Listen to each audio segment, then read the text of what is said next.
The train whistle pierced the silence of the New Mexico afternoon, as Beatrice Thompson clutched her worn leather satchel tighter to her chest, the rhythm of the locomotive slowing as it approached Roswell. Through the dust-streaked window, a sun-scorched landscape of mesas and scrubland stretched toward the horizon, so different from the lush Pennsylvania countryside she'd fled. A faded newspaper clipping inside her journal the advertisement that had brought her west now seemed like a cruel joke rather than salvation.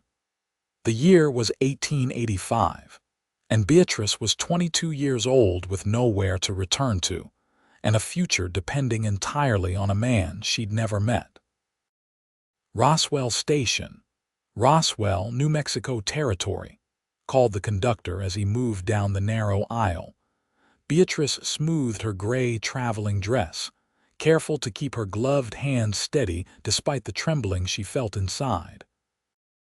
She'd spent the last of her money on this journey, on this desperate gamble to start anew. No one in Roswell knew her story. No one knew her shame. That thought alone had sustained her through the long, arduous journey westward. As passengers began gathering their belongings, an older woman seated across from Beatrice offered a gentle smile. "First time out west, dear?" "Yes, madam," Beatrice replied, trying to keep her voice from wavering. "Mail order bride." The woman's question held no judgment, just a knowing kindness. Beatrice nodded, her throat suddenly tight. "Yes." "Well, good luck to you, child. The territory needs good women." The woman gathered her shawl and stood. "The men out here can be rough around the edges, but many have hearts of gold underneath all that dust." Beatrice forced a smile.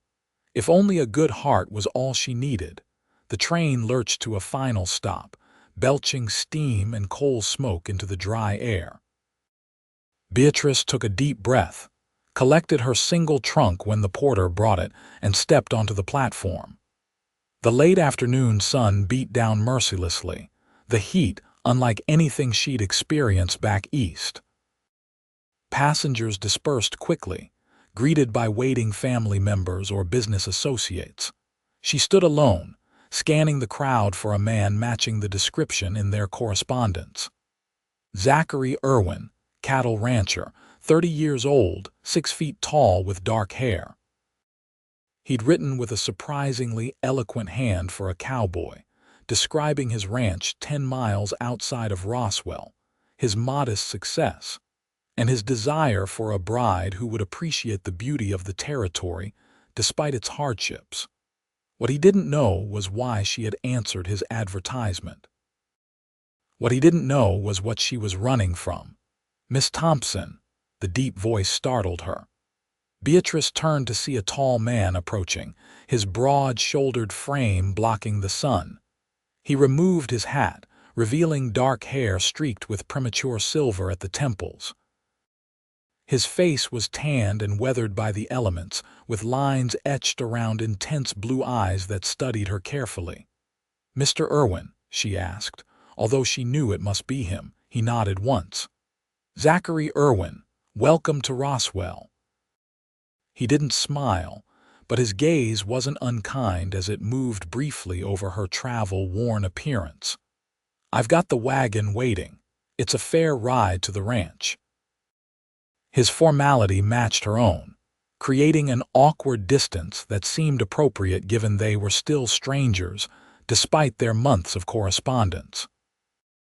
"Thank you for meeting me," she said, unsure what else to say to the man who was essentially her future husband, providing he still wanted her after they became better acquainted. "Your trunk?" he asked, already reaching for it. "Yes, just the one." He lifted it effortlessly. "Traveling light." "I didn't have much to bring," she admitted. Something flickered across his features, curiosity, perhaps, but he simply nodded and gestured toward the end of the platform. "The wagon's this way." Beatrice followed him through the small but busy station. Roswell was more developed than she'd expected, with proper wooden buildings lining the main street rather than the tent city she'd imagined. Still, It was a frontier town in every sense, dusty, raw, and untamed compared to Philadelphia. The wagon was sturdy but plain, hitched to two strong-looking horses. Zachary secured her trunk and then offered his hand to help her up to the seat. His palm was calloused, his grip firm but not painful. "Thank you," she said, settling onto the wooden bench and arranging her skirts. He climbed up beside her, leaving a respectful distance between them. "You must be tired from the journey." "It was long," she acknowledged, "but the scenery was beautiful, especially once we reached the territory." "It grows on you," he said, clicking his tongue to set the horses in motion. Not everyone sees the beauty at first. As they moved down the main street, Beatrice observed the town's inhabitants going about their business, merchants closing shops for the evening, cowboys emerging from saloons, women gathering children for dinner. Normal life unfolding, something she desperately wanted.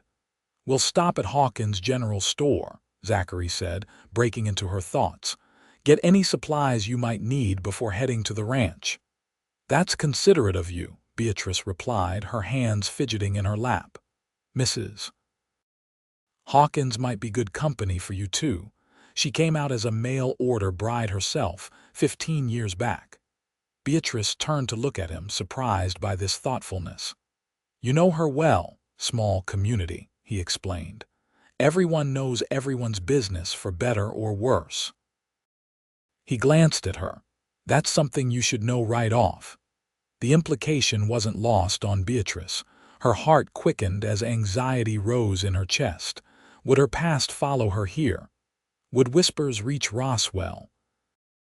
Zachary pulled the wagon to a stop in front of a large wooden building with Hawkins' General Store painted across the front.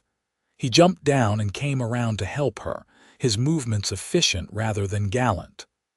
"Zachary Irwin, about time you showed up." A plump woman with graying hair tied in a neat bun appeared in the doorway, wiping her hands on her apron. Her bright eyes immediately fixed on Beatrice. "And you must be Miss Thompson."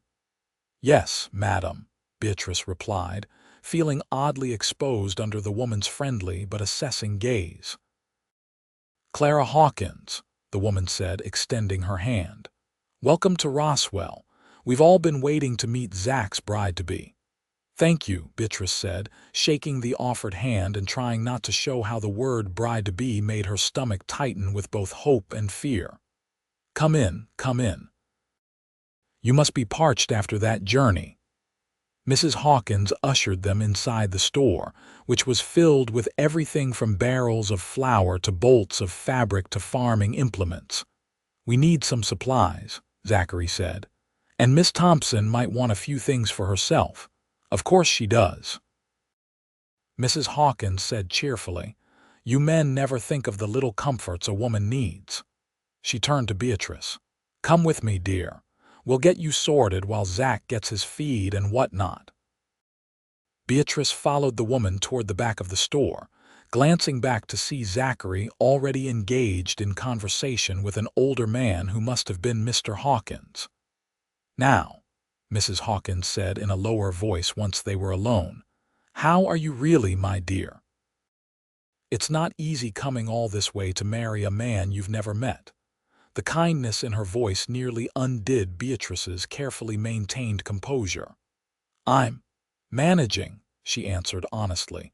Mrs. Hawkins patted her arm. "Zach Irwin is a good man, not one for many words but honest and hardworking. You could have done far worse in answering an advertisement."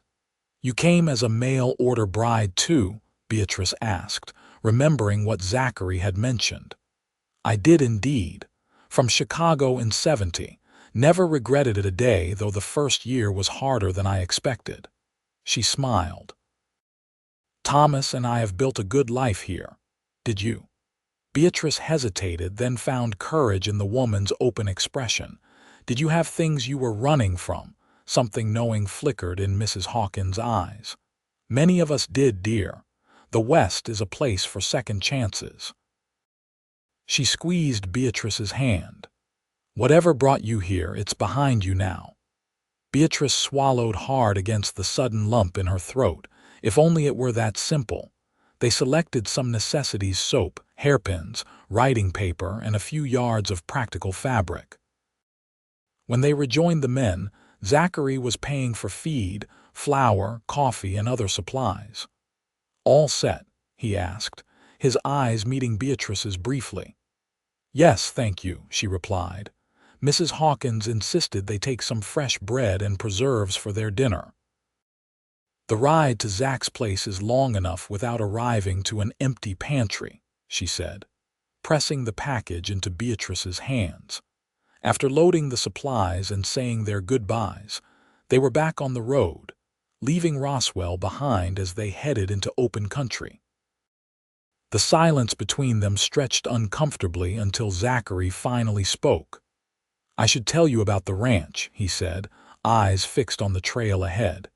"It's not grand, but it's mine, free and clear. 200 acres, most of it grazing land. The house is small but solid. 2 bedrooms, a kitchen, and a front room."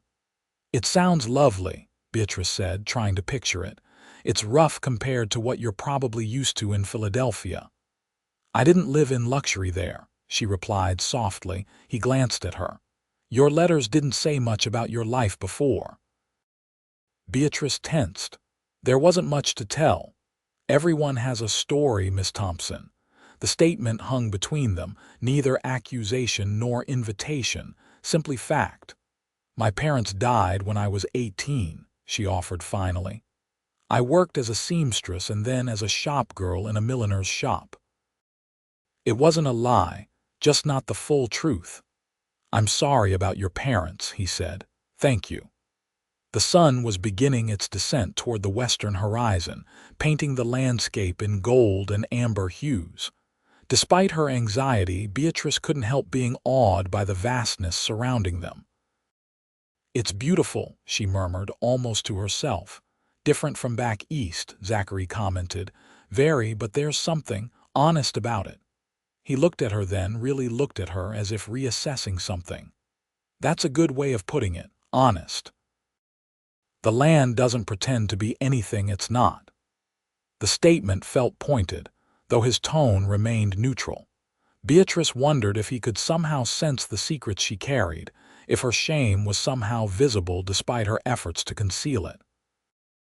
"Mr. Irwin," she began carefully, "I think we should discuss our arrangement." He kept his eyes on the trail. "What about it? I understand that we are to be married, but perhaps we should consider a period of acquaintance first." His hands tightened slightly on the reins. "Are you having second thoughts, Miss Thompson?" "No," she said quickly. "I just thought you might want time to be sure that I'm suitable." Zachary was quiet for a long moment before responding. "I've prepared a room for you in the house. We'll not be married until you're ready." His voice was even, revealing nothing of his thoughts on the matter. "I keep my word, Miss Thompson. You're safe with me." Relief flooded through her. "Thank you." "But I should warn you," he continued. "Folks will talk if we delay too long. Small communities have big ears." "I understand." They fell silent again as the wagon continued along the rutted trail. The land began to change gradually, with more vegetation appearing as they followed a small creek. Finally, as dusk was settling over the land, they crested a small rise and Zachary pointed ahead. "There it is. Z-Bar Ranch." Below them, nestled in a shallow valley with hills rising behind it, was a small but well-maintained homestead. The main house was exactly as Zachary had described, modest but sturdy looking with a covered porch. A barn and corral stood nearby, along with a bunkhouse and a few other outbuildings. In the distance, Beatrice could make out cattle grazing on the hillsides. "It's lovely," she said sincerely. Something that might have been pride crossed his face. "It's taken 8 years to build it to this point. Started with nothing but 20 acres and 10 head of cattle." "You've accomplished a great deal." "There's more to do," he said, urging the horses down the slope. "Always more to do out here." As they approached, a dog came bounding from the direction of the barn, barking excitedly. Behind it, a tall, lanky young man emerged. "That's Eddie Cartwright," Zachary explained. "My ranch hand. He lives in the bunkhouse with Miguel Sanchez, who's probably out with the herd." The young man waved enthusiastically as they pulled up to the house. "Got your bride, boss," Eddie called out, grinning broadly. Beatrice felt her face warm at the directness of the question. "Miss Thompson, this is Eddie," Zachary said, ignoring the question as he jumped down from the wagon. "Eddie, Miss Beatrice Thompson." "Pleasure to meet you, madam," Eddie said, removing his hat to reveal a shock of red hair. He couldn't have been more than 20. "Welcome to Z-Bar. "Thank you," Beatrice replied, accepting Zachary's help down from the wagon. "Eddie, unload the supplies and tend to the horses," Zachary instructed.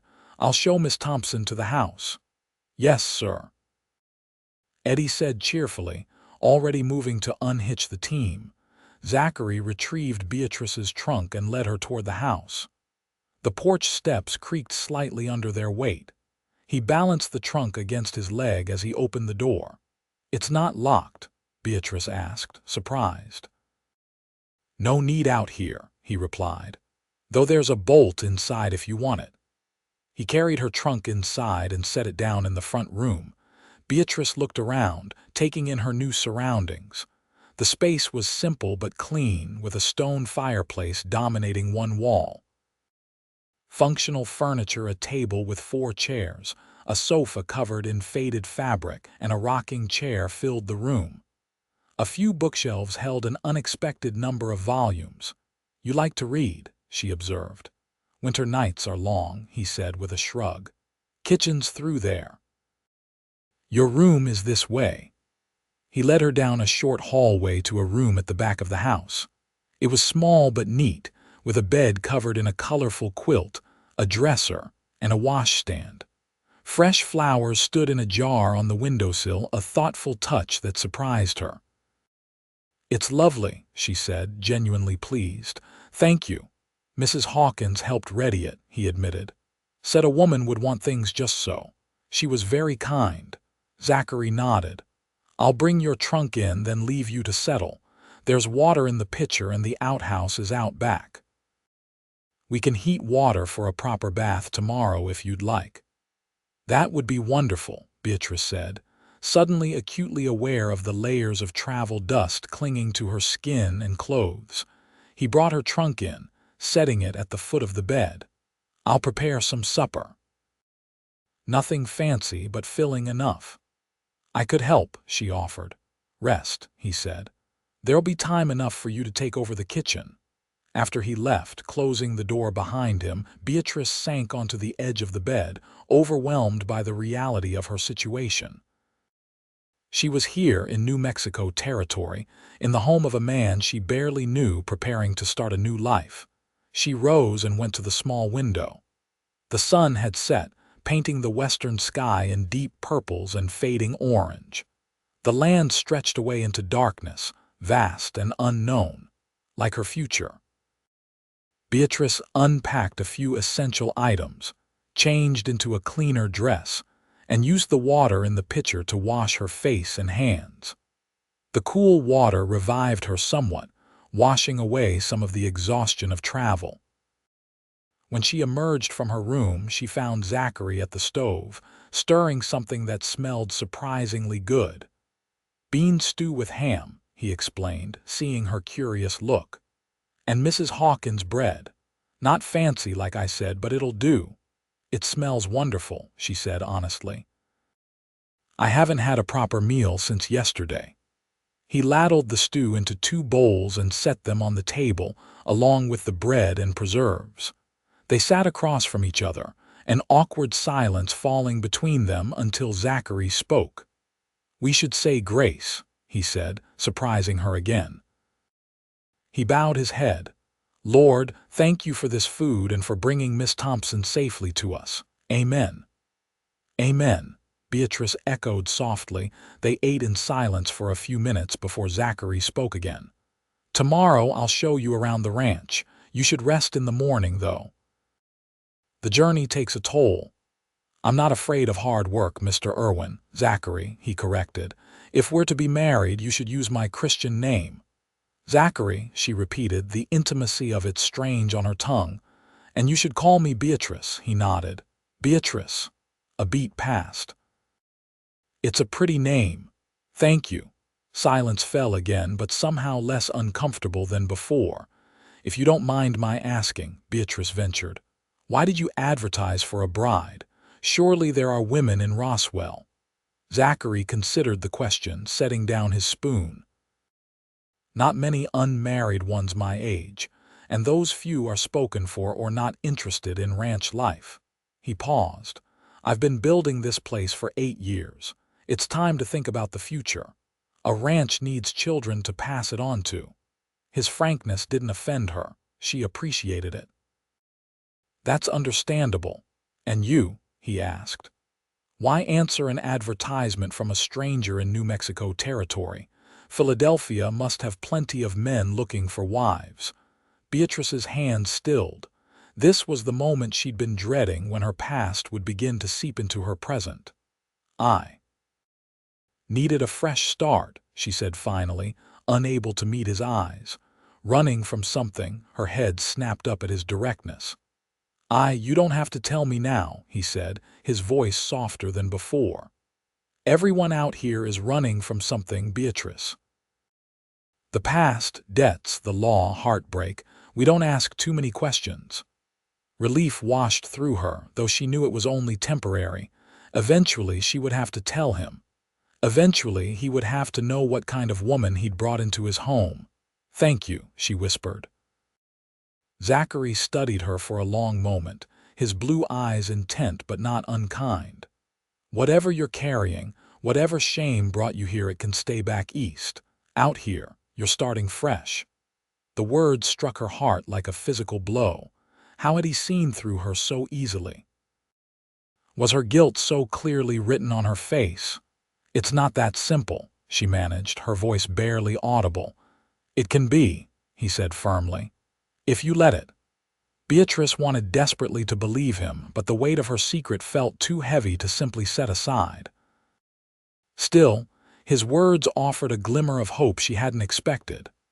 I should clean up, she said, rising abruptly and gathering their empty bowls.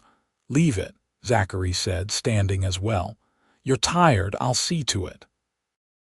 But there'll be time enough for you to prove your domestic abilities, Beatrice. For tonight, rest.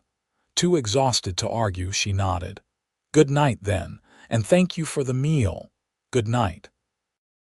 In the privacy of her room, Beatrice changed into her nightgown and sat on the edge of the bed, brushing her long brown hair. Through the thin walls, she could hear Zachary moving about in the kitchen. The domestic sounds oddly comforting in their normalcy. She hadn't expected kindness from him. Hadn't expected him to see through her so quickly yet offer her grace instead of judgment. It unsettled her as much as it comforted her. As she slipped beneath the quilt, her mind returned to his words.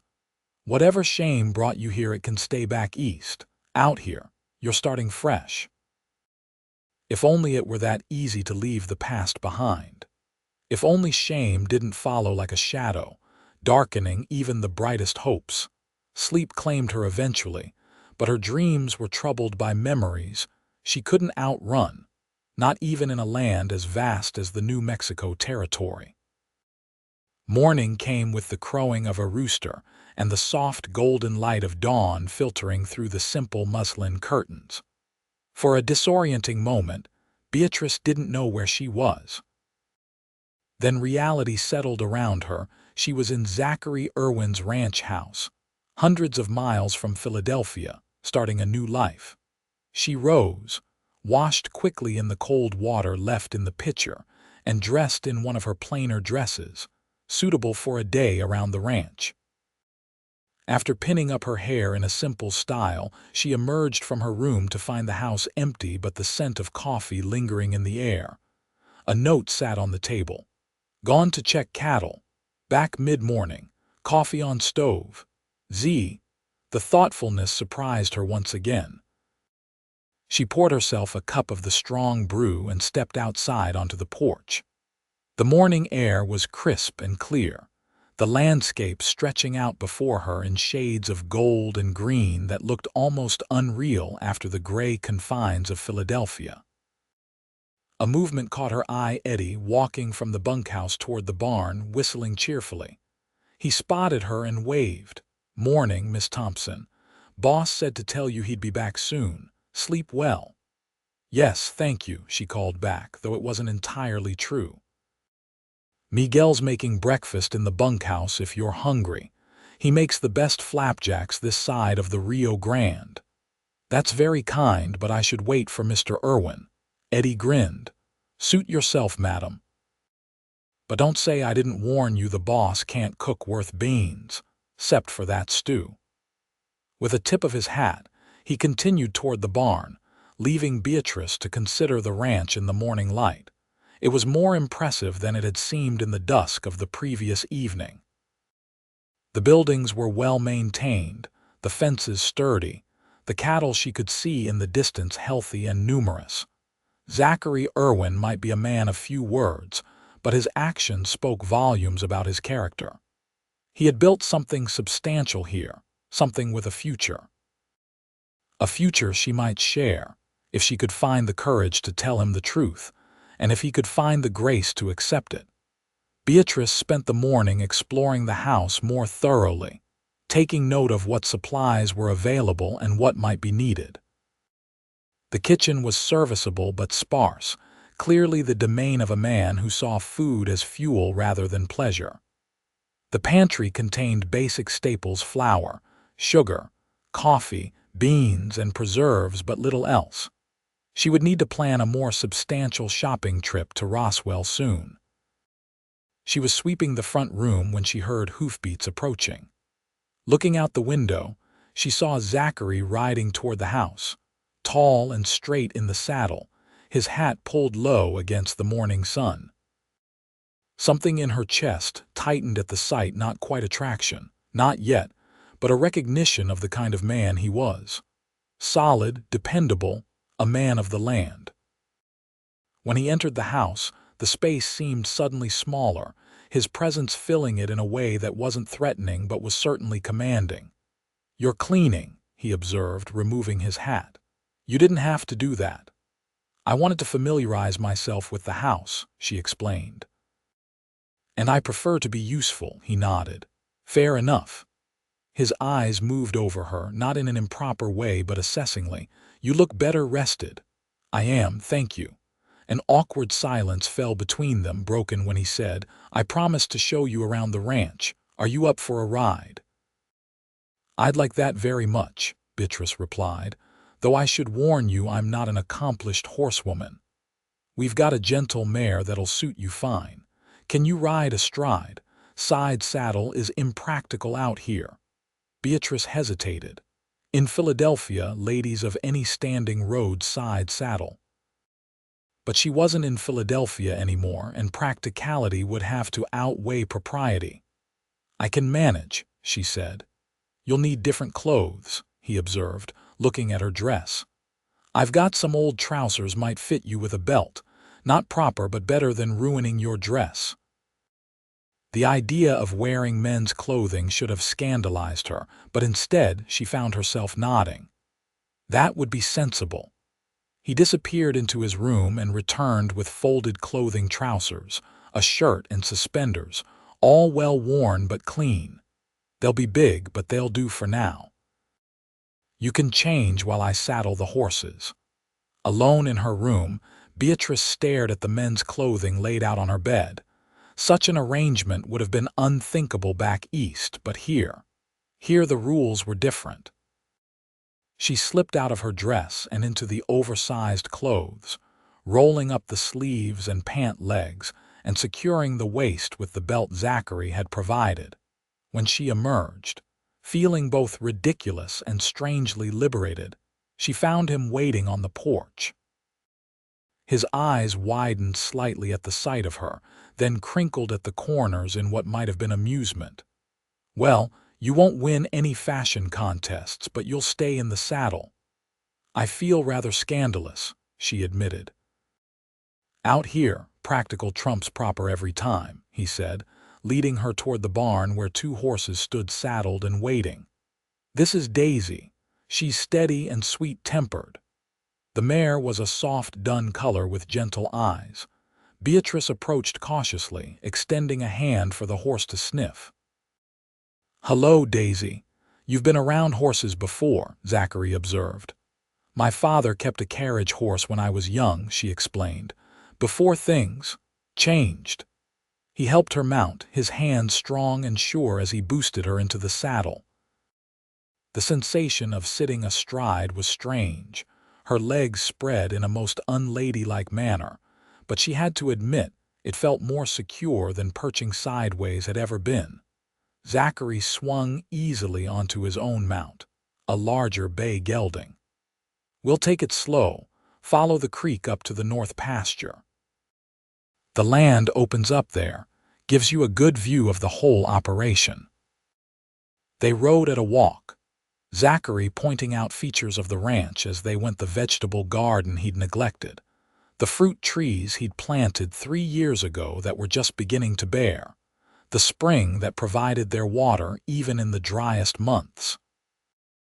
Beatrice listened attentively, asking questions that seemed to please him with their practicality. It was clear that this land was more than property to Zachary. It was his life's work, his future, his legacy. As they crested a gentle hill, the view opened before them, and Beatrice gasped softly. The ranch spread out below, nestled in its shallow valley with hills rising around it. Cattle dotted the green pastures, and in the distance, the mountains rose blue against the horizon. "It's beautiful," she said sincerely. Zachary looked out over his land with quiet pride. "It is. Took me a long time to see it that way, though. When I first came here, all I saw was the work, endless, backbreaking work." "What changed?" He considered the question, his face thoughtful.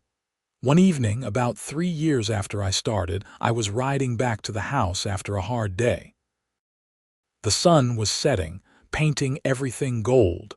I stopped right about here, actually, and suddenly saw what I'd been building, not just what still needed to be done." His voice softened. "That's when it became home, not just land." The intimacy of the moment, of his sharing something so personal, created a warmth in Beatrice's chest. "Thank you for showing me."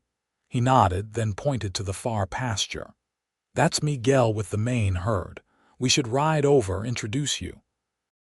As they approached, Beatrice saw a man on horseback moving among the cattle. He looked up at their approach, raising a hand in greeting. "Miguel Sanchez," Zachary said as they drew near. "Been with me 5 years. Best hand with cattle I've ever seen." Miguel was perhaps in his early 30s, with dark features and a quick smile. "Miss Thompson," he called. "Welcome to Z-Bar." "I thank you," Beatrice replied, immediately liking his open friendliness. "Eddie says you're bringing civilization to the boss," Miguel said with a grin. "About time, I say." Zachary shook his head. "Don't listen to these two, they think I've been living like a savage." "Not savage, boss," Miguel corrected. "Just incomplete." Something about the way he said it made Beatrice wonder how much Zachary had shared with his men about his reasons for seeking a bride. They spent another hour riding the boundaries of the ranch, with Zachary explaining his plans for expansion, the challenges of water rights in the territory, and the constant threat of rustlers from across the border. Beatrice listened, increasingly impressed by his knowledge and foresight. By the time they returned to the house, the sun was high overhead, and Beatrice's legs ached from the unaccustomed position in the saddle. "You did well," Zachary said as he helped her dismount, his hands strong at her waist. "Most city women would have complained within the first mile." "I told you I'm not afraid of difficulties," she replied, wincing slightly as her feet touched the ground. "Though I may regret this ride tomorrow. A smile tugged at the corner of his mouth. "Hot bath will help. I'll have Eddie bring water." As they walked toward the house, a cloud of dust on the horizon caught Beatrice's attention. "Someone's coming." Zachary squinted against the sun. "Wagon," he said. "Probably Hawkins making a delivery." But as the wagon drew nearer, Beatrice saw it wasn't the storekeeper but a woman driving with a young girl beside her. "Martha Wilson," Zachary explained, sounding resigned. "Owns the neighboring ranch with her husband Tom. She's curious." "About me," Beatrice surmised. News travels fast. "Every woman within 20 miles probably knows I brought home a bride." The wagon pulled up to the house, and a stout, handsome woman in her 40s jumped down with surprising agility. The girl, perhaps 12 or 13, followed more sedately. "Zachary Irwin," the woman called. "Were you planning to keep your bride all to yourself? Not even a word to your neighbors?" "Martha," Zachary greeted, removing his hat. "I only brought Miss Thompson home yesterday." "And we came first thing this morning, didn't we, Sarah?" Martha said to the girl, who nodded shyly. She turned her attention to Beatrice, eyes bright with curiosity. "Martha Wilson, dear. This is my daughter, Sarah. We're your closest neighbors just 3 miles west." "Beatrice Thompson," Beatrice replied, extending her hand. "It's a pleasure to meet you." Martha's handshake was firm and enthusiastic. "My stars, Zachary, she's lovely. And those fine Philadelphia manners." She eyed Beatrice's unusual attire with raised eyebrows. "Though I see you're adapting to ranch life already." Beatrice felt her face warm. "Mr. Irwin thought it more practical for riding." "Oh, it absolutely is. I wear Tom's old things myself when we're working cattle." Martha linked her arm through Beatrice's. "Now, I've brought a welcome basket, and Sarah's made you a pie, haven't you, dear?" The girl nodded, holding out a covered dish. "Apple," she said softly. "That's very kind," Beatrice said, touched by the gesture. "Would you like to come in for coffee? We'd love to," Martha exclaimed, already moving toward the house. "Sarah, bring the basket." Zachary caught Beatrice's eye, his expression apologetic. She gave him a small smile in return, understanding that neighborly curiosity was to be expected and perhaps welcomed in this isolated place. Inside, Martha's eyes darted everywhere, taking in the clean but sparse furnishings. "Well, you've certainly got your work cut out for you, dear," she said, setting her basket on the table. "But it's a good house, solid, just needs a woman's touch." "Martha," Zachary warned. "Oh, don't Martha me, Zachary Irwin, you know I'm right." She turned back to Beatrice. "Now, I've brought some curtain material that sun will fade everything if you don't cover these windows, and some preserves, and seeds for your garden."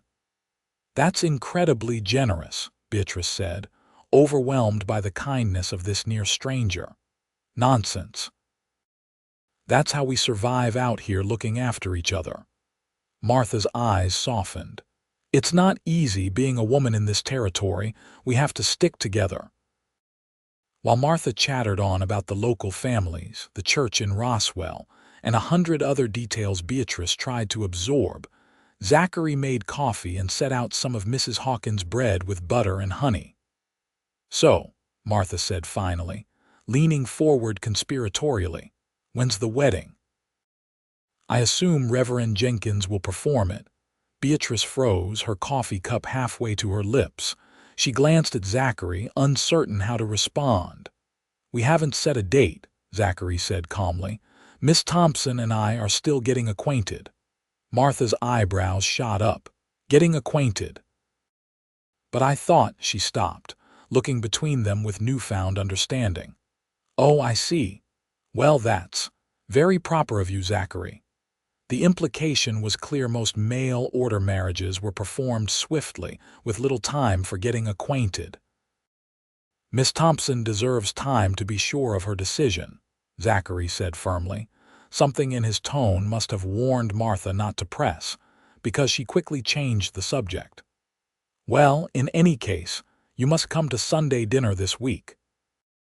Tom would love to meet you, Beatrice, and it will give you a chance to meet some of the other families. That's very kind, Beatrice said, grateful for the invitation despite her anxiety about meeting more people. We'd be delighted. Wonderful. 1 o'clock after church. Martha rose, gathering her things. We should be going. I've taken enough of your time and you too have. Getting acquainted to do. If she noticed Beatrice's blush, she was kind enough not to mention it. After seeing Martha and Sarah off with promises to visit soon, Beatrice turned to Zachary. She's very friendly. Martha Wilson is the biggest gossip in 3 counties, he said dryly, but she has a good heart, and she's right about one thing: women need allies out here. I appreciated your answer about the wedding, Beatrice said quietly. Thank you for not rushing me. Zachary studied her face, his expression unreadable. I meant what I said, Beatrice. Whatever brought you here, whatever you're running from, it doesn't have to define who you are now. The kindness in his voice threatened to undo her careful composure. You don't know what I've done, she whispered. No, he agreed. But I know what I see now: a woman brave enough to travel across the country to start again. That counts for something in my book. Before she could respond, he changed the subject. I need to check the south fence line this afternoon. Will you be all right here alone? Of course, she said, grateful for the respite. I have plenty to do. After he left, Beatrice spent the afternoon exploring Martha's welcome basket and planning improvements to the house. The woman had thought of everything: fabric for curtains, seeds for both flowers and vegetables, preserves and pickles, even a small box of spices that must have been precious in this remote location. She found Zachary's toolbox and managed to hang the curtains Martha had brought, transforming the stark windows into something softer and more homelike. She swept the porch and began turning the soil in the neglected garden plot, thinking about what vegetables would grow best in this climate.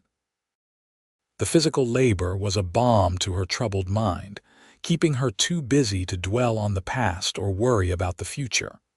By late afternoon, she was pleasantly tired and had the satisfaction of seeing tangible improvements to her new home. Home. The word came unbidden but felt right somehow. Despite everything, despite the lies of omission and the uncertain future, this place was beginning to feel like somewhere she could belong. When Zachary returned as dusk was falling, he paused on the porch, taking in the curtained windows and swept steps.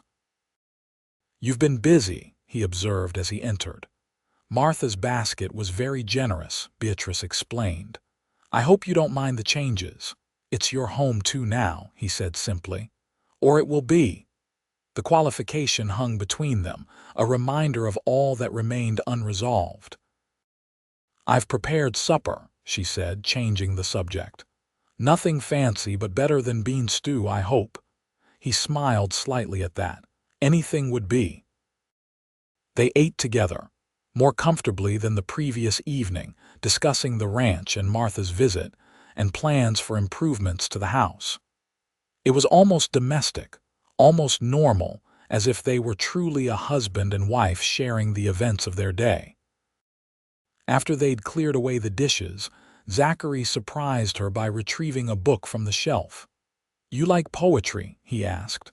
Very much, Beatrice replied, touched that he would think to ask. Tennyson, he said, holding up the volume. Not very cowboyish, I suppose. I think it's wonderful that you read poetry, she said sincerely. My father was fond of Shakespeare. They spent the evening reading aloud by lamplight, taking turns with Tennyson's verses. Zachary's deep voice gave the words new resonance, and Beatrice found herself watching his face as he read, seeing the intelligence and sensitivity there that his rough exterior partially concealed. When they finally said good night, something had shifted between them, a tentative bridge beginning to form across the gulf of their differences and secrets. In her room, As Beatrice prepared for bed, she allowed herself to imagine, just for a moment, a future here with this man who read poetry and built a ranch from nothing and told her she could leave her shame behind. But as sleep claimed her, the old fears returned, along with the faces of those she'd left behind in Philadelphia, accusing, judging, reminding her that some sins couldn't be outrun, not even in the vastness of the New Mexico territory. The next few days fell into a rhythm that was both comforting and disconcerting in its domesticity. Beatrice rose early each morning, prepared breakfast for Zachary before he headed out to work the ranch, then spent her days making the house more habitable and learning the routines of ranch life. Zachary, for his part, seemed pleased with the changes she made: curtains at the windows, flowers on the table, meals that went beyond the basic sustenance he'd been living on. He didn't say much, but his appreciation showed in small ways, bringing her wildflowers he'd found while riding the range, building shelves in the kitchen when she mentioned needing more storage, sitting with her in the evenings to read or simply talk about the day. By the time Sunday arrived, Beatrice had begun to feel almost settled, almost at peace, until she remembered they would be attending church and then dinner at the Wilsons, where she would face the scrutiny of the entire community. "Are you sure about this?" she asked Zachary as they prepared to leave, smoothing her best dress nervously. "People will have expectations. That we're to be married," he finished for her. "Yes, they will. But what matters is what's between us, Beatrice, not what they think." His words calmed her somewhat, though the knot in her stomach remained as they drove the wagon into Roswell. The small church at the edge of town was already filling with families when they arrived. "Zach, Miss Thompson," Mrs. Hawkins called, waving from near the entrance. "Come sit with us." As they made their way to the pew, Beatrice felt every eye upon them, heard the whispers behind raised hands. She kept her chin up, her spine straight, though inside she trembled at the attention. The service itself was a comfort, the familiar hymns and prayers a link to her life before, a reminder that some things remained constant no matter where one went. Reverend Jenkins, a kindly older man with snow-white hair, preached on forgiveness and new beginnings, his words seeming directed specifically at Beatrice, though she knew that was impossible. "For if you forgive other people when they sin against you, your heavenly Father will also forgive you," he quoted from Matthew, his eyes scanning the congregation. "But if you do not forgive others their sins, your Father will not forgive your sins." Beatrice's hands tightened in her lap. Forgiveness was what she sought, but some sins seemed beyond redemption, beyond the mercy even of God, let alone men. After the service, they were surrounded by well-wishers, all eager to meet Zachary's bride-to-be. Mrs. Hawkins stayed close, making introductions and smoothing over awkward moments with her cheerful chatter. "Miss Thompson came all the way from Philadelphia," she told one group. "Such a brave journey for a young woman alone. Philadelphia," a woman named Mrs. Peterson repeated, her eyes narrowing slightly. "What brings a city girl all the way out here to marry a rancher?" The question, though phrased innocently, carried an edge of suspicion that made Beatrice's heart race.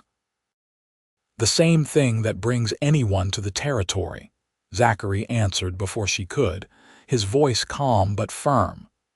"The chance to build something new." His hand came to rest lightly at the small of her back, a gesture of support that both steadied her and sent a flutter of awareness through her body. "Well, we're certainly glad to have another young woman in the community," Mrs. Peterson said, her tone softening somewhat. "And one who's already making improvements to Zach's bachelor quarters, from what Martha tells us." The conversation moved on, but Beatrice remained conscious of the scrutiny, the unasked questions lurking behind the polite inquiries about her journey and her impressions of the territory.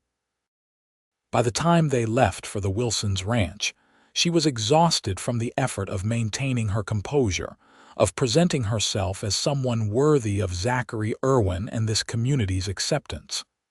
"You did well," Zachary said quietly as they drove away from town. "They liked you." "Some of them were suspicious," Beatrice replied. "Mrs. Peterson especially. Agatha Peterson's suspicious of everyone. Her husband ran off with a dance hall girl 10 years ago. She hasn't trusted a soul since." The information surprised a laugh from Beatrice. "You should have told me." "And have you worried about even more secrets?" His voice was light, but his eyes were serious when they met hers. "Everyone has a story out here, Beatrice. Everyone has something they'd rather not have known." The words hung between them, an invitation she wasn't yet brave enough to accept. The Wilson Ranch was larger than Z-Bar-I, with a 2-story house and multiple outbuildings. Several wagons and horses were already tethered outside when they arrived, indicating they weren't the first guests to arrive.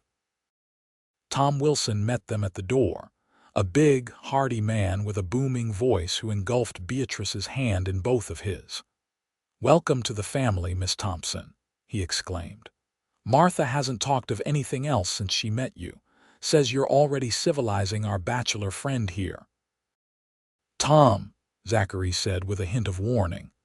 "Oh, don't get your back up, Zach," Tom laughed.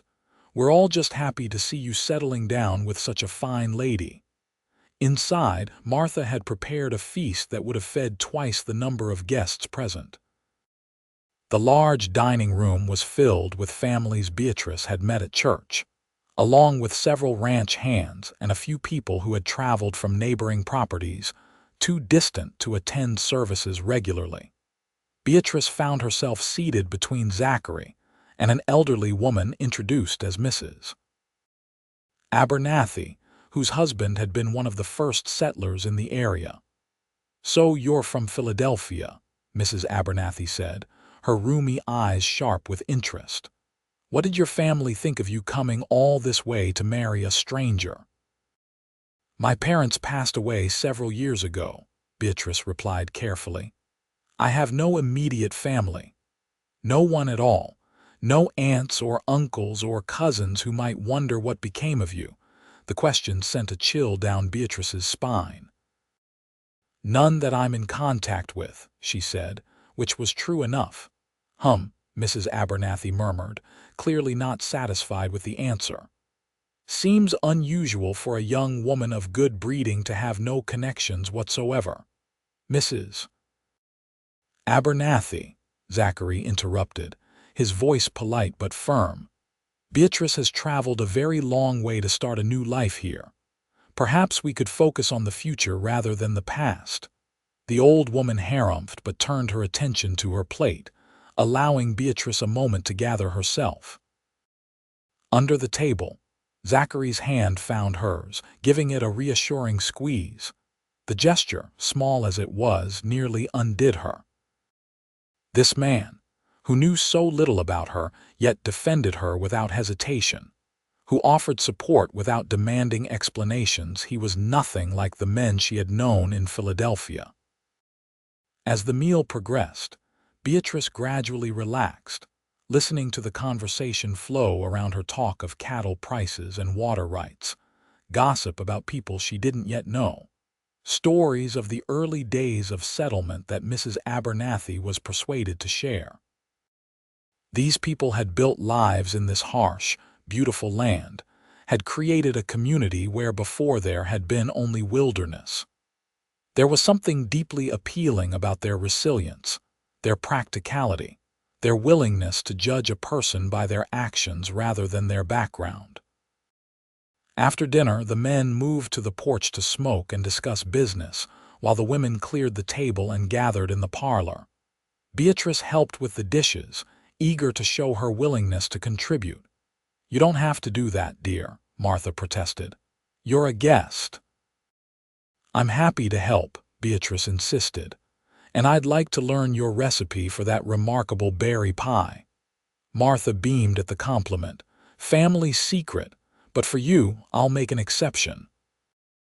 As they worked, the conversation among the women turned to domestic matters, preserving food for winter, techniques for keeping clothes clean without modern conveniences, remedies for common ailments when the doctor was a day's ride away. Beatrice listened attentively, aware that her education had left significant gaps in these practical matters. In Philadelphia, servants had handled such tasks in her childhood home, and later, when circumstances changed, she'd lived in boarding houses where meals were provided. "Don't worry, dear," Mrs. Hawkins said, noticing her slight overwhelm. "No one expects you to know everything right away. We all had to learn. Some faster than others," added a younger woman named Rebecca Collins with a laugh. "When I first came out to join my husband, I tried to wash his shirts with lye soap. Nearly dissolved the fabric completely." The women laughed, sharing similar stories of their early mistakes, and Beatrice felt a wave of gratitude for their acceptance, their willingness to include her in their circle despite her obvious differences. Later, as she and Zachary drove home under a canopy of stars, she voiced this feeling. "They were very kind," she said. "I was afraid they would judge me for being from the city, for not knowing ranch ways." "People out here understand starting over," Zachary replied. "Most of them have done it themselves." "Even Mrs. Abernathy?" Beatrice asked with a small smile. He chuckled. "Especially her. Word is she was a dance hall girl in her youth before she married the judge and became the pillar of respectability she is now." Beatrice's eyes widened. "Truly, so they say. Whether it's true or not, no one mentions it to her face." He glanced at her. "The past is the past, Beatrice. What matters is who she is now, who she chose to become." The parallel to her own situation wasn't lost on Beatrice. "Do you really believe that? That people can leave their pasts behind completely?" Zachary was quiet for a long moment, considering. "I believe the past shapes us, but it doesn't have to define us. We all have things we regret, choices we would make differently. The question is whether we let those mistakes determine our future. And if those mistakes hurt others?" Beatrice asked, her voice barely audible over the creaking of the wagon wheels. "If there are people who suffered because of what you did?" He turned to look at her then, his face serious in the moonlight. "Is that what haunts you, Beatrice? Someone you hurt?" She nodded, unable to speak past the lump in her throat. "We can't undo what's done," he said gently. "All we can do is try to live differently going forward, to be the kind of person who wouldn't make those same mistakes again." The simplicity of his philosophy both comforted and troubled her. Could redemption really be found in the daily choice to be better, to do better? Could she truly leave her shame behind, as he had suggested that first night? When they reached the ranch, the house dark and quiet under the vast night sky, Zachary helped her down from the wagon, his hands lingering at her waist a moment longer than necessary. "Thank you," she said softly. "For what?" "For defending me to Mrs. Abernathy. For understanding."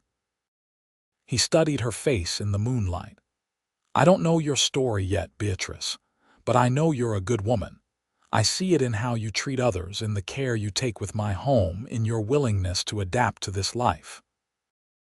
His words washed over her like a benediction, a forgiveness she hadn't earned but desperately needed.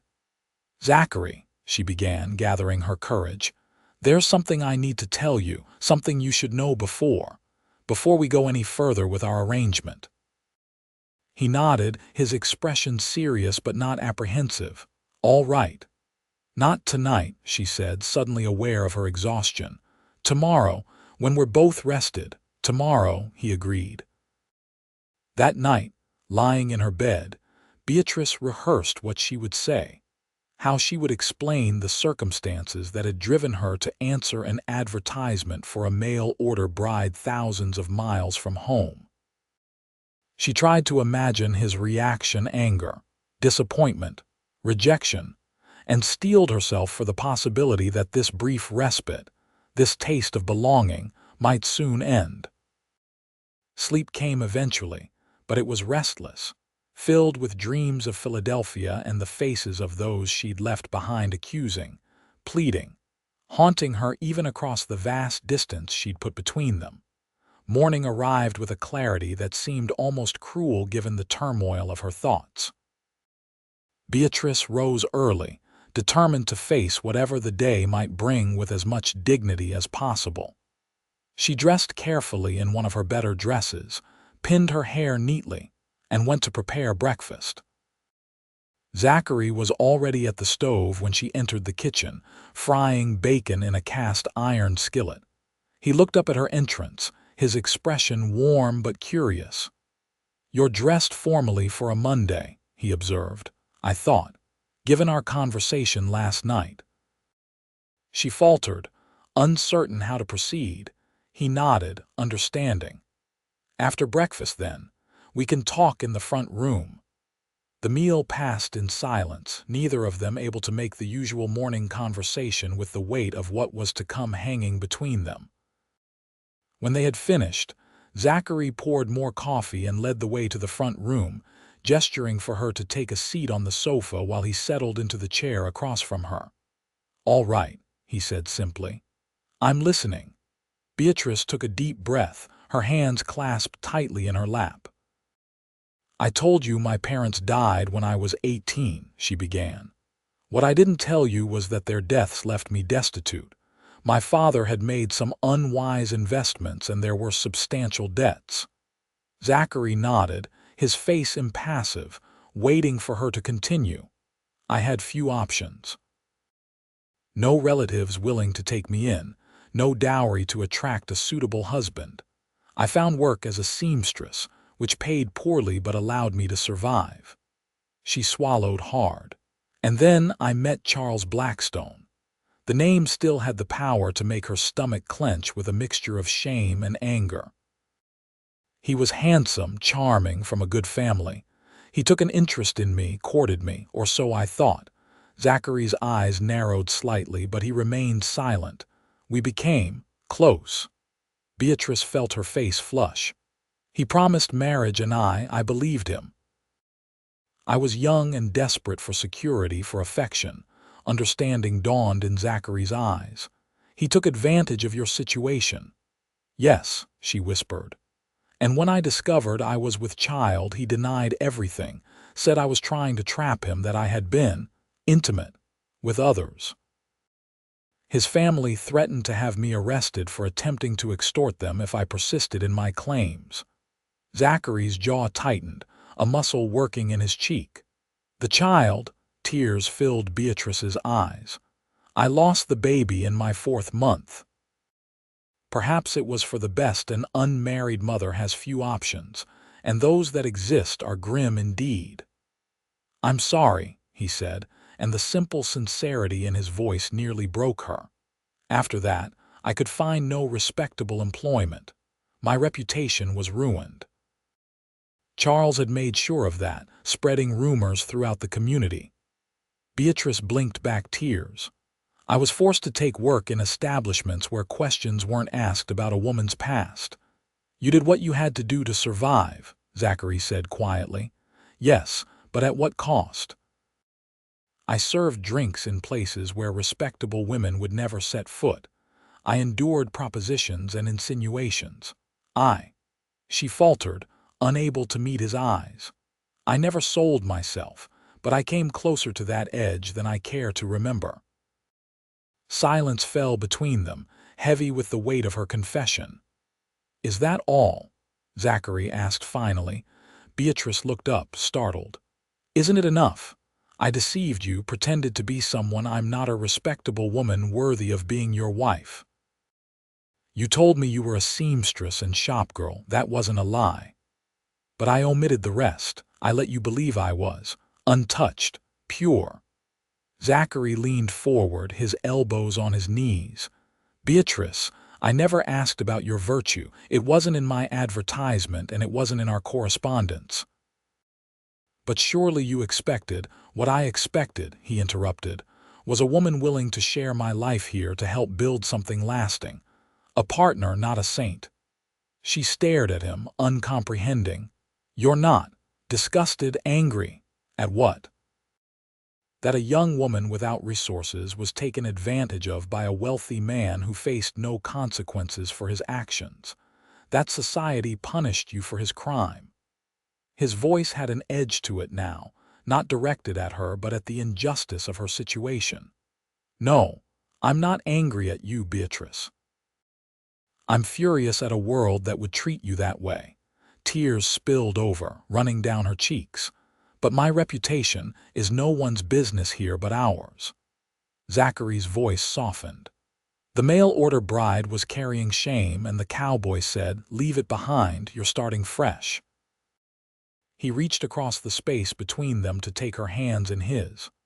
I meant that, Beatrice. The past is the past. What matters is who we choose to be now together.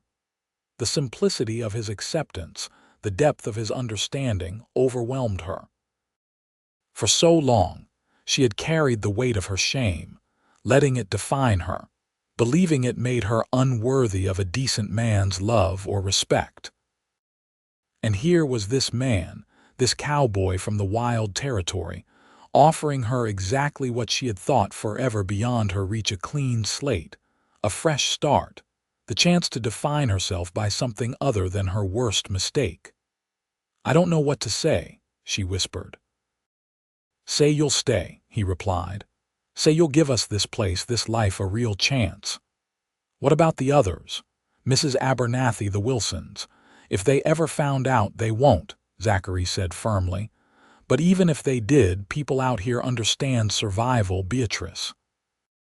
They understand doing what you must to endure. And they judge a person by what they contribute to the community now, not what they might have done before they arrived.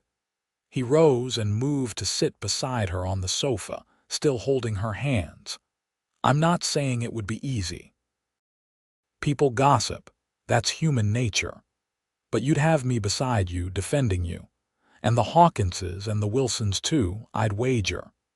Beatrice studied his face, searching for any hint of doubt or disgust, but found only sincerity and something else, something that made her heart beat faster. Do you still want to marry me? She asked, hardly daring to hope. More than ever, he replied without hesitation. But only when you're ready.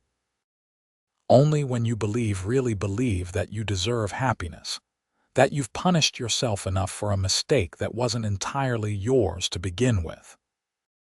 His words struck at the heart of her shame, the belief she'd carried for so long that she was fundamentally unworthy because of what had happened. Could it be that simple? To decide that she had suffered enough, that she deserved a second chance? I want to believe that, she said softly. Then start now. Zachary lifted one hand to gently wipe away her tears. Leave the shame behind, Beatrice. It doesn't belong here in this life we're building. The tenderness of the gesture, the warmth in his eyes, ignited something in her chest, a flicker of hope, of possibility, of a future she had stopped allowing herself to imagine. All right, she whispered. I'll try. His smile, rare and transformative, lit his entire face. That's all I ask. For the first time since she'd stepped off the train in Roswell, Beatrice felt the full weight of her past begin to lift, replaced by something lighter, brighter, the promise of tomorrow, of a life built on honesty and acceptance rather than secrets and shame. It wouldn't be easy, she knew. The habits of self-recrimination were deeply ingrained. But looking into Zachary's eyes, seeing the man he was and the partner he offered to be, she found herself willing to try, to take this chance she'd never expected to find. The weeks that followed Beatrice's confession marked a subtle but profound shift in her relationship with Zachary. The tension of secrets kept was replaced by a growing ease, a deepening understanding that manifested in 100 small ways, lingering glances across the dinner table, hands that found reasons to touch when passing tools or dishes, conversations that stretched long into the evening. They didn't set a wedding date immediately, both content to let their connection develop naturally, to build a foundation of genuine affection and respect before formalizing their union. But to the outside world, they presented themselves as a couple with clear intentions, attending church together, visiting neighbors as a pair, making joint decisions about improvements to the ranch. Beatrice threw herself into ranch life with a determination that impressed even Martha Wilson, who had initially wondered if a city girl would adapt to the rigors of the frontier. She learned to make soap and candles, to preserve the vegetables from her flourishing garden, to bake bread in the temperamental stove that had frustrated Zachary for years. She also discovered unexpected pleasures in this new life, the satisfaction of creating a true home from what had been merely shelter, the joy of seeing wildflowers bloom across the range after a spring rain, the simple comfort of sitting on the porch at dusk with Zachary, watching the sun paint the western sky in colors no artist could capture. One such evening in late June, as they sat together in comfortable silence, Zachary surprised her with a question. "Are you happy here, Beatrice?" She turned to look at him, studying his profile against the darkening sky. "Yes," she said simply. "More than I thought possible." He nodded, seeming pleased but still thoughtful. "It's a hard life compared to what you knew in Philadelphia." "It's an honest life," she replied. "And I'd rather scrub floors in a place where I'm respected than wear silk in a place where I'm despised." Zachary reached over to take her hand, a gesture that had become more frequent in recent weeks. "You've changed this place," he said, "made it more than just a ranch, made it a home." The compliment warmed her. "Thank you for giving me the chance to do that." "I've been thinking," he said after a moment, his thumb tracing circles on her palm in a way that sent pleasant shivers up her arm. "The fall cattle drive is coming up in September. I'll be gone for nearly 3 weeks taking the herd to Santa Fe." "I know," Beatrice replied, having heard him discuss the plans with Miguel and Eddie. "I'll manage here while you're gone." "I'm sure you will," he said with a small smile. "But I was thinking, it might be good if we were married before I leave. It would give you more standing in the community in my absence, and—" He paused, seeming uncharacteristically hesitant. "And I'd like to know you were truly mine before I go." Beatrice's heart quickened at the possessiveness in his voice, not threatening but protective, cherishing. "Truly yours," she repeated softly. "If you're ready," he added. "I won't rush you, Beatrice. If you need more time—" "No," she interrupted, surprised by her own certainty. "I don't need more time. I know who you are, Zachary. I know what kind of man I'd be marrying." The smile that spread across his face made him look younger, almost boyish. "Is that a yes, then?" "Yes," she said, returning his smile. "I'll marry you before the cattle drive." He raised her hand to his lips, pressing a kiss to her knuckles that was both courtly and deeply intimate. "Thank you." The word seemed inadequate for what was passing between them, but Beatrice understood. He was thanking her not just for agreeing to marry him, but for trusting him with her past, for believing in the future he offered, for choosing to build a life with him in this wild, beautiful place.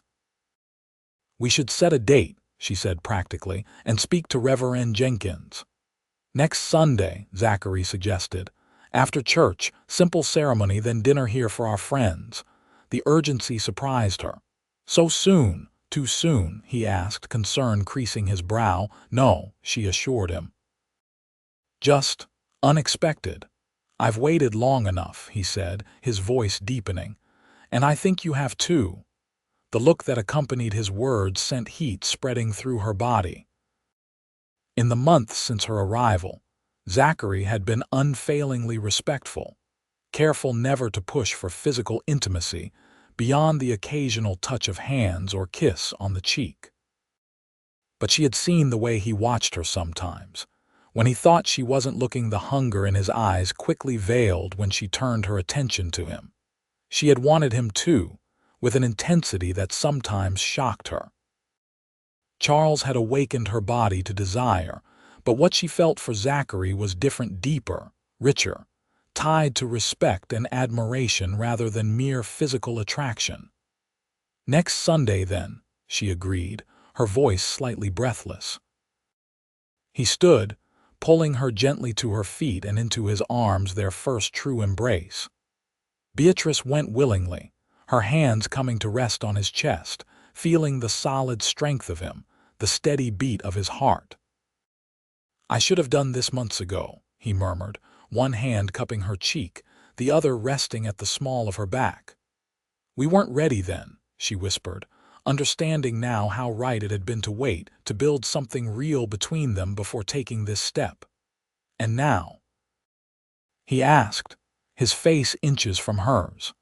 In answer, Beatrice rose on tiptoes and pressed her lips to his, a gentle invitation that Zachary immediately accepted, deepening the kiss with a fervor that left her breathless and clinging to him for support.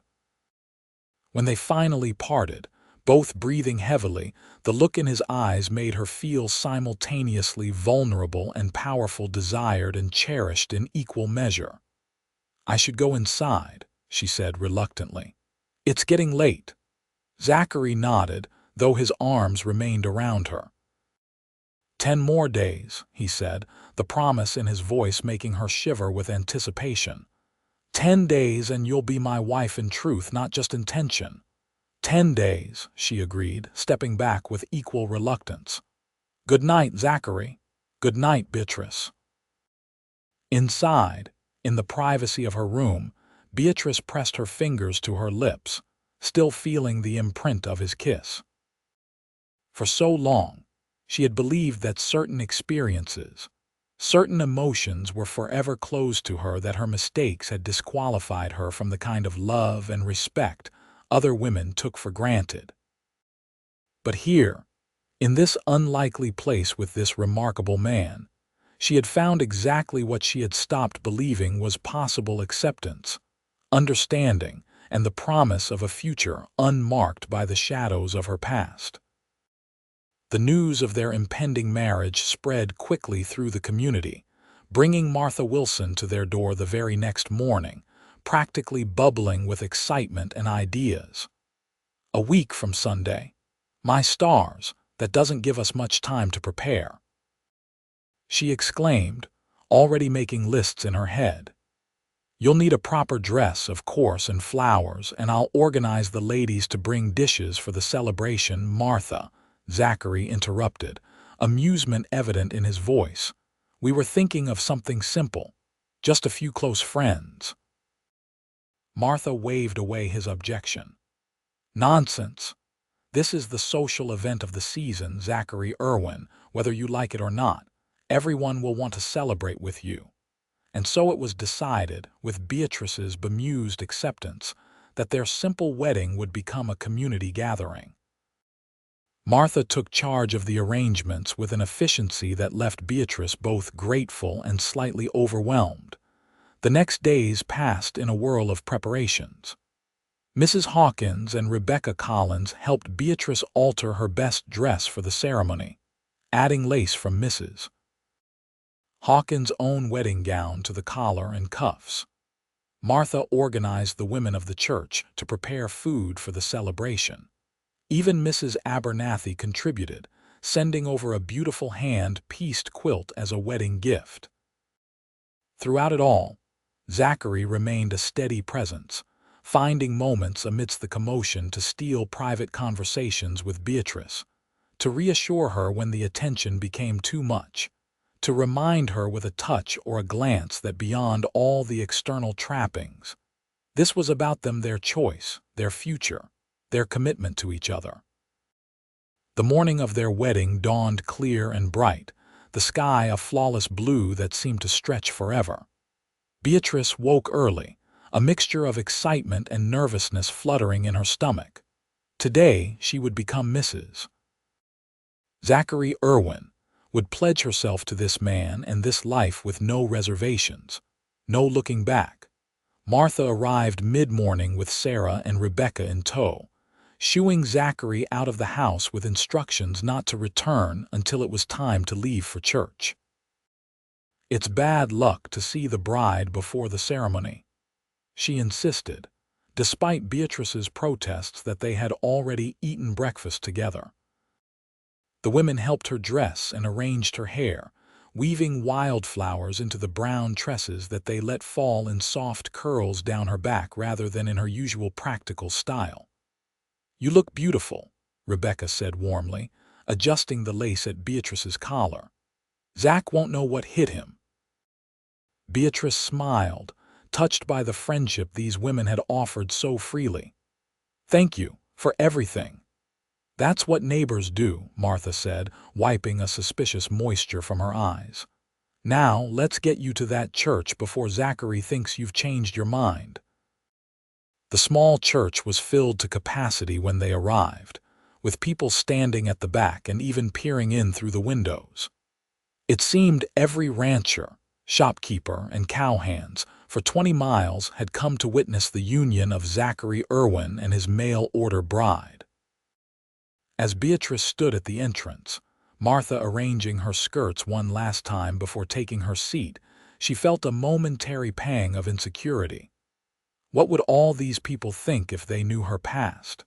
Would they still smile so warmly, wish her so well?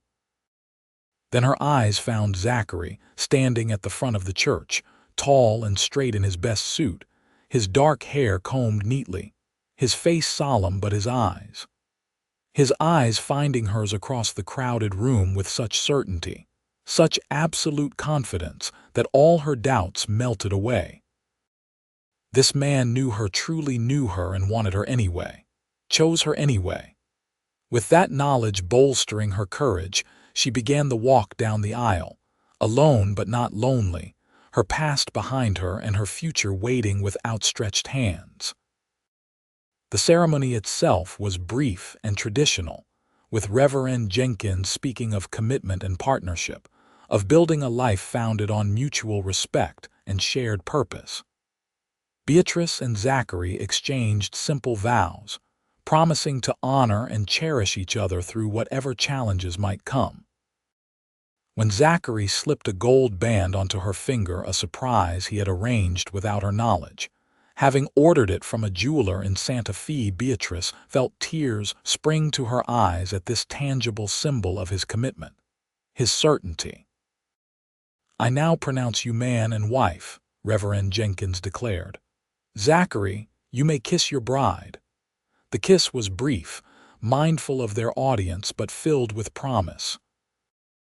As they turned to face the congregation, now husband and wife, the applause that erupted seemed to contain genuine affection as well as the customary good wishes.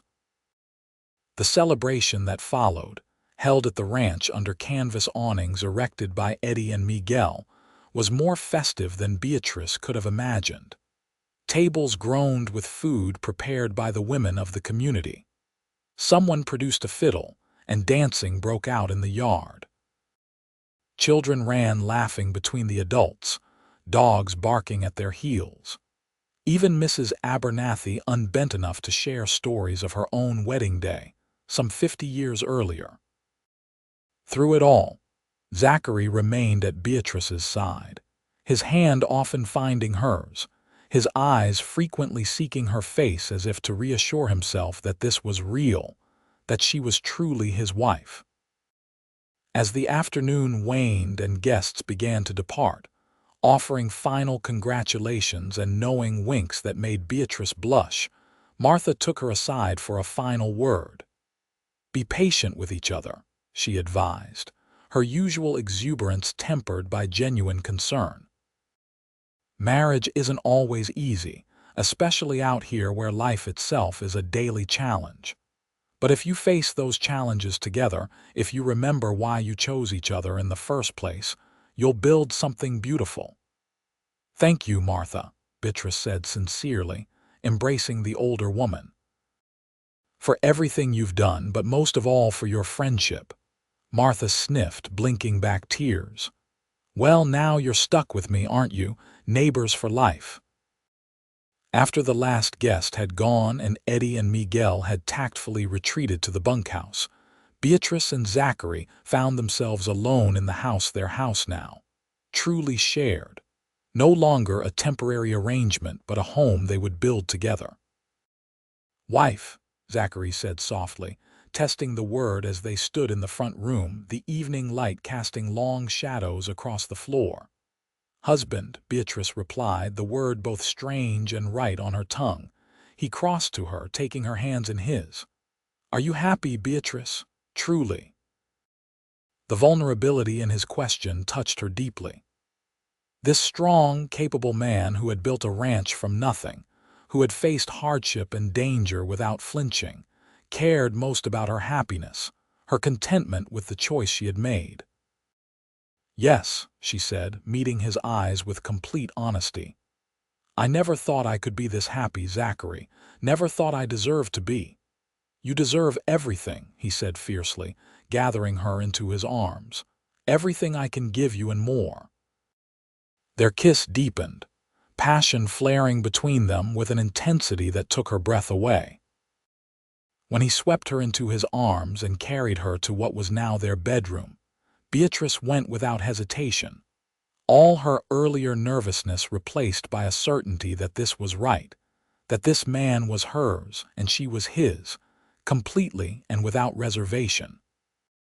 Later, as they lay entwined in the darkness, Beatrice's head resting on Zachary's chest, his heartbeat strong and steady beneath her ear, she marveled at the journey that had brought her here from the depths of shame and despair in Philadelphia to this moment of perfect contentment in the arms of a man who saw her clearly and loved her anyway. "What are you thinking?" Zachary murmured, his fingers tracing lazy patterns on her bare shoulder. "That I'm exactly where I'm supposed to be," she replied, pressing a kiss to his skin. "That everything that happened, all the pain and struggle, it led me here to you." He tightened his arm around her.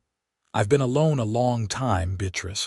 Built this place with my own hands, worked myself to exhaustion, and still felt something was missing. Now I know what it was." "What?" "Someone to build for, someone to share it with." He tilted her face up to his. "You make it all mean something." The weeks that followed their wedding were the happiest of Beatrice's life. The physical aspect of their marriage proved as satisfying as the emotional connection they had forged, each night bringing new discoveries, new intimacies that healed old wounds and created a bond deeper than she had ever imagined possible. Days were filled with shared work and simple pleasures, Zachary teaching her to ride better, Beatrice introducing him to recipes from her childhood. Evenings spent reading aloud or simply talking about their hopes for the future. As September approached and preparations for the cattle drive intensified, a shadow fell across their happiness, the impending separation that would be their first test as a married couple. 3 weeks isn't so long, Beatrice said one evening as they sat on the porch, trying to convince herself as much as Zachary. "And I'll have Eddie here, and the Wilsons nearby if there's trouble." "I'm not worried about you managing," Zachary replied, his arm around her shoulders. "You're more capable than most men I know." She smiled at the compliment, leaning into his embrace. "Then what concerns you?" He was quiet for a moment. "I've grown used to seeing your face every morning, hearing your voice each night. It will be a hard thing being away from you." The simple admission made her heart swell with love for this man who had once seemed so stoic, so self-contained, and now shared his thoughts and feelings with such openness. "I'll miss you too," she said softly. "But we have the rest of our lives together, Zachary." 3 weeks is a small price to pay for that. He kissed her then, a kiss filled with both tenderness and passion, a promise of all that awaited them when he returned. The morning of his departure dawned cool and clear, with a hint of autumn in the air. Beatrice rose early to prepare a hearty breakfast for Zachary and the men who would accompany him on the drive: Miguel, Tom Wilson, and several other local ranchers who combined their herds for the journey to Santa Fe. The kitchen was filled with the scents of coffee, bacon, and fresh bread as the men gathered around the table, discussing the route and weather prospects with the seriousness such undertakings deserved. Cattle drives were dangerous, with risks from stampedes, flash floods, and occasionally hostile encounters with those who saw the herds as easy targets. Beatrice moved among them, refilling coffee cups, making sure everyone ate their fill, storing away the sound of Zachary's voice, the sight of him in his trail-clothes canvas pants, sturdy boots, and the wide-brimmed hat that would protect him from sun and rain alike.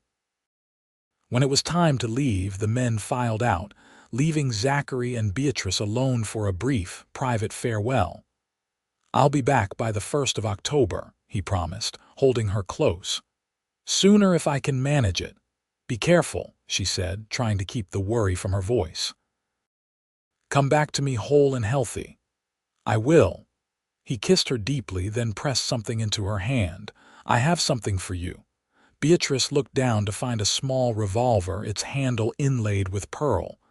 "Zachary, it was my mother's," he explained. "She carried it for protection when my father was away on business. I've taught you how to use it, and I'll feel better knowing you have it while I'm gone."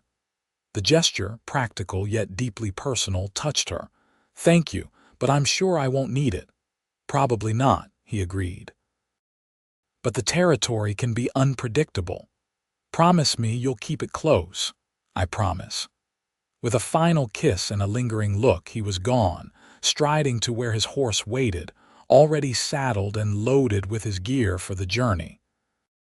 Beatrice stood on the porch, watching as the men rode out, driving the combined herds of cattle before them in a cloud of dust and noise. She remained there until they were out of sight, then turned back to the house, her domain now, her responsibility along with the ranch and all it contained. The emptiness of the room struck her anew, the silence where Zachary's deep voice should have been, the vacant space at the table where he should have sat. But she straightened her shoulders and set to work. There was bread to bake, garden vegetables to harvest, mending to be done. Life continued, even in his absence, and she would make him proud of the home he returned to. The first week passed relatively smoothly. Eddie proved a reliable presence, handling the remaining cattle and horses with an expertise that belied his youth. Martha visited twice, bringing preserves and gossip in equal measure. Even Mrs. Abernathy sent a note inviting Beatrice to tea, an honor apparently reserved for those she considered worthy of her time. The second week brought challenges: a broken pump that Eddie had to repair, heavy rain that threatened to flood the creek near the barn, a fox that got into the henhouse and killed 3 chickens before Beatrice, remembering Zachary's lessons, used the pearl-handled revolver to dispatch it with surprising accuracy. Through it all, she maintained her routine, finding comfort in the daily tasks that kept the ranch functioning. At night, alone in the bed she now shared with Zachary, she would hold his pillow close, breathing in the fading scent of him and counting the days until his return. The third week began with an unexpected visitor. Beatrice was hanging laundry on the line behind the house when she heard a wagon approaching from the direction of town. Shading her eyes against the morning sun, she saw a rig she didn't recognize, driven by a well-dressed man who was definitely not from Roswell or any of the surrounding ranches. Eddie emerged from the barn, clearly having heard the wagon as well. He moved to stand near Beatrice, his hand casually close to the revolver at his hip. "Expecting anyone, Mrs. Irwin?" he asked quietly. "No," she replied, apprehension tightening her chest. "No one." The wagon drew closer, and as it did, Beatrice felt a wave of dizziness wash over her. The man driving, tall, fair-haired, expensively dressed, was familiar in a way that sent ice through her veins. It couldn't be. Not here. Not now. But as the wagon pulled up to the house and the man set the brake, there was no denying what her eyes were telling her. This was Charles Blackstone, or someone who bore an uncanny resemblance to the man who had ruined her life in Philadelphia. "Can I help you, mister?" Eddie called out, his young face set in lines of suspicion. The man looked down at him with barely concealed disdain. "I'm looking for Beatrice Thompson," he said, his voice cultured, Eastern, so out of place in this setting that it seemed almost surreal. "I have business with her." Eddie glanced at Beatrice, noting her pallor.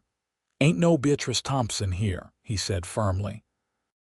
"This is the Z-Bar I Ranch, property of Zachary and Beatrice Irwin." Charles, for it was undeniably him, smiled thinly. "Ah, so she's married. How convenient for her."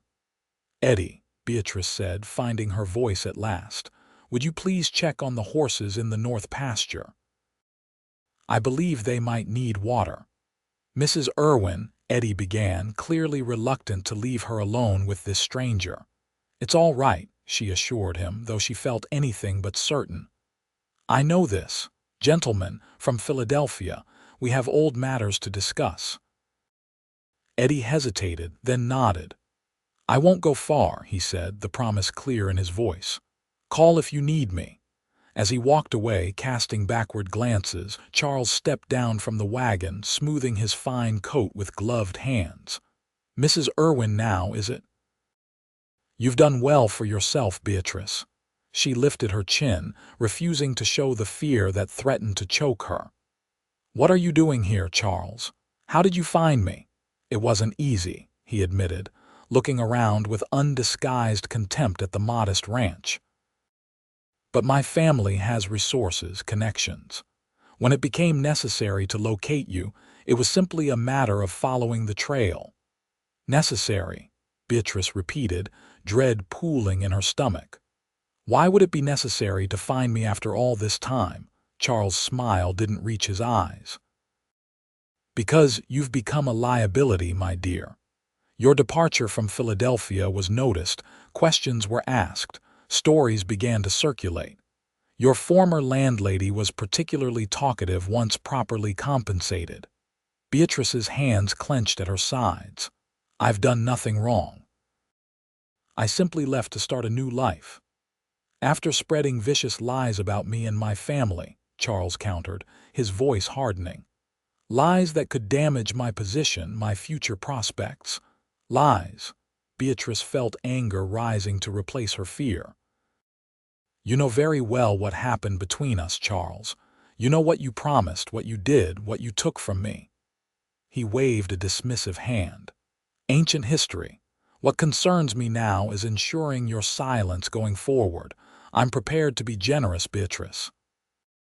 A substantial sum in exchange for a signed statement acknowledging that any claims you made against me were false, the product of a disordered mind." The audacity of his proposal left her momentarily speechless. After everything he had done, after the life he had nearly destroyed, he expected her to exonerate him, to take his money and absolve him of all responsibility.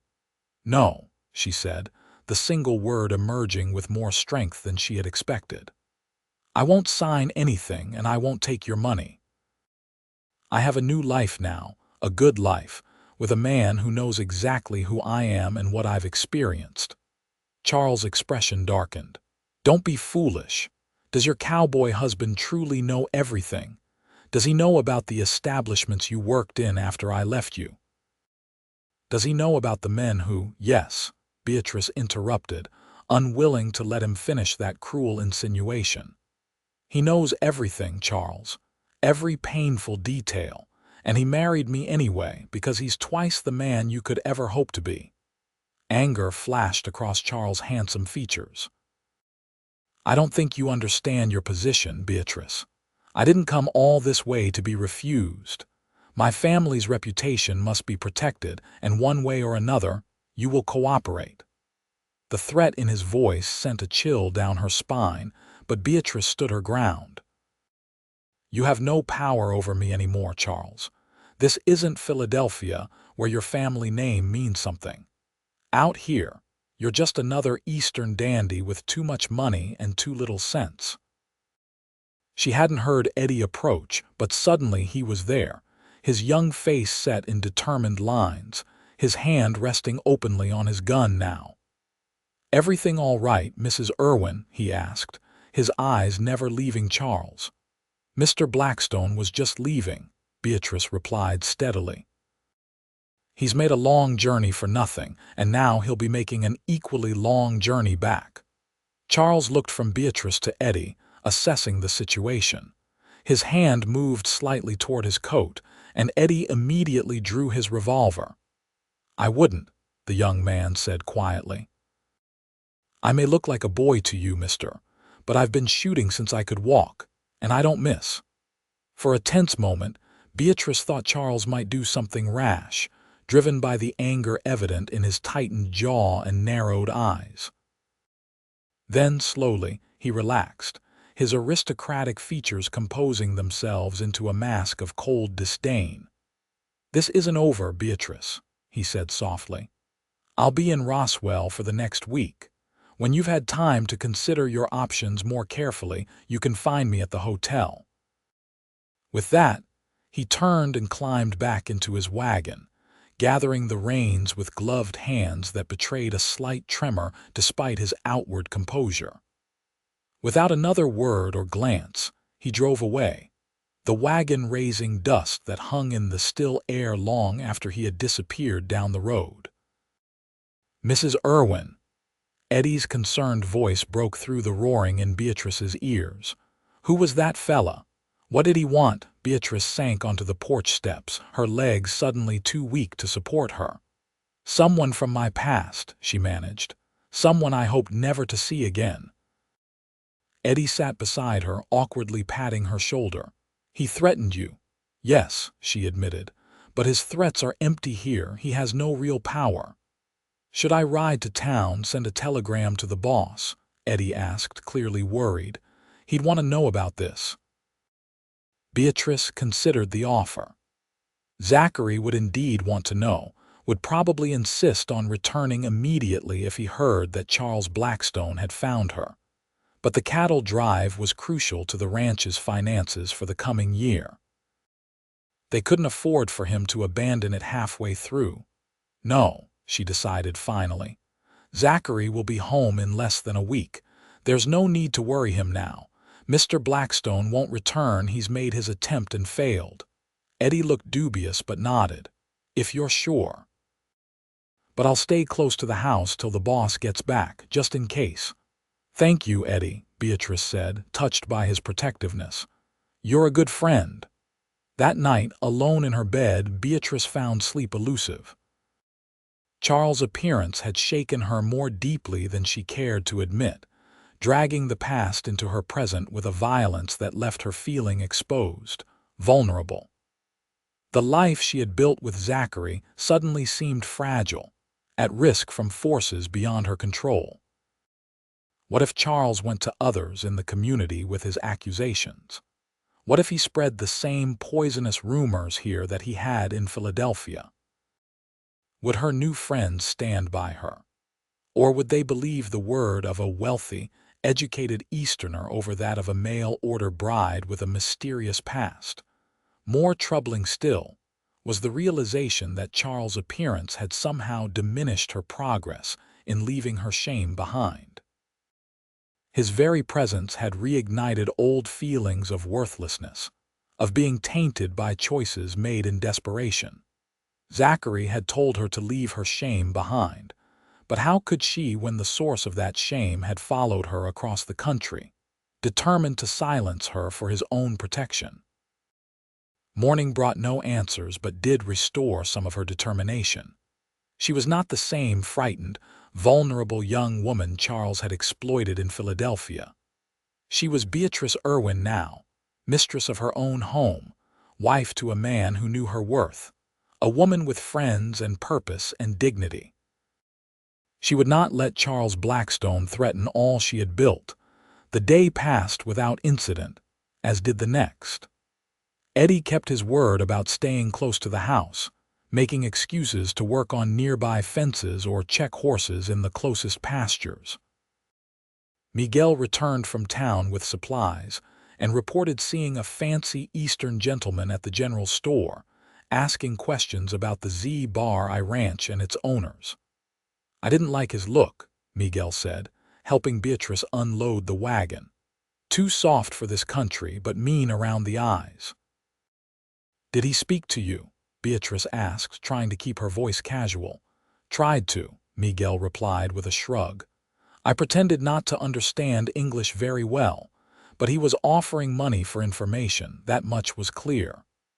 The news intensified Beatrice's anxiety. Charles was not giving up easily, it seemed. But what exactly was he planning? Would he truly try to force her compliance, or was he simply hoping to intimidate her into signing his statement? 3 more days passed, the tension of waiting wearing on Beatrice's nerves. Zachary was due home in 2 days' time, according to the schedule he had set before leaving. She told herself that if she could just hold out until then, everything would be all right. Zachary would know what to do, how to handle Charles and his threats. On the afternoon of the 5th day after Charles' visit, Beatrice was baking bread when she heard the sound of approaching horses, multiple riders, moving fast. Her first hopeful thought was that Zachary had returned early, perhaps pushing the herd harder than planned in his eagerness to be home. But when she stepped onto the porch, wiping flour-covered hands on her apron, she saw not her husband but Charles Blackstone, accompanied by 2 rough-looking men she didn't recognize. All 3 were armed, and the expressions on their faces sent a bolt of fear through her. Eddie emerged from the barn at a run, alerted by the sound of their approach. He positioned himself between Beatrice and the approaching riders, hand on his gun. Mrs. Irwin, get inside, he said urgently. Lock the door and get the boss's rifle. But before she could move, one of Charles' companions raised a rifle of his own, pointing it directly at Eddie. I wouldn't draw that gun, boy, the man called out. Not unless you want the lady to watch you die. Eddie froze, his young face a mask of frustrated anger and fear, not for himself. Beatrice realized with a pang, but for her. Charles dismounted, straightening his coat with practiced nonchalance. I told you our business wasn't finished, Beatrice. I've come for your signature on that statement. And if I refuse, she asked, her voice steadier than she felt. Then things will become very unpleasant, he replied coolly. For you, for your young friend here, perhaps even for your absent husband when he returns. The threat against Zachary ignited something fierce in Beatrice's chest. This man had taken enough from her, her innocence, her reputation, nearly her will to live. He would not take her husband, her future, her hard-won happiness. You're making a mistake, Charles, she said, stepping forward despite Eddie's warning look. This isn't Philadelphia, where your family name protects you from consequences. Out here, the law may be distant, but justice isn't. Charles laughed, a sound without mirth. Justice? Look around you, Beatrice. The closest law is a day's ride away. By the time anyone could respond to a call for help, we'd be long gone and you with us, if necessary. The boss will hunt you down, Eddie said with absolute conviction. If you touch his wife, he'll track you to the ends of the earth. The valiant cowboy, Charles mocked. How quaint. But I'm tired of this conversation. Beatrice, you have one final opportunity to cooperate willingly.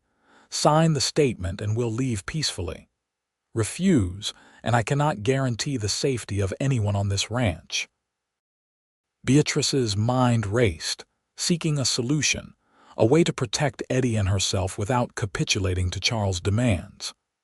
The pearl-handled revolver Zachary had given her was in the house, in a drawer by their bed, if she could get to it. "I'll need to read what you want me to sign," she said, playing for time. "And I'll need my spectacles from inside." Charles studied her face, suspicion evident in his narrowed eyes. "Jenkins," he said to one of his men, "accompany Mrs. Irwin inside. Make sure she doesn't try anything foolish." The shorter of the two men, a weaselly figure with a pockmarked face, dismounted and moved toward Beatrice, his hand resting on a revolver at his hip.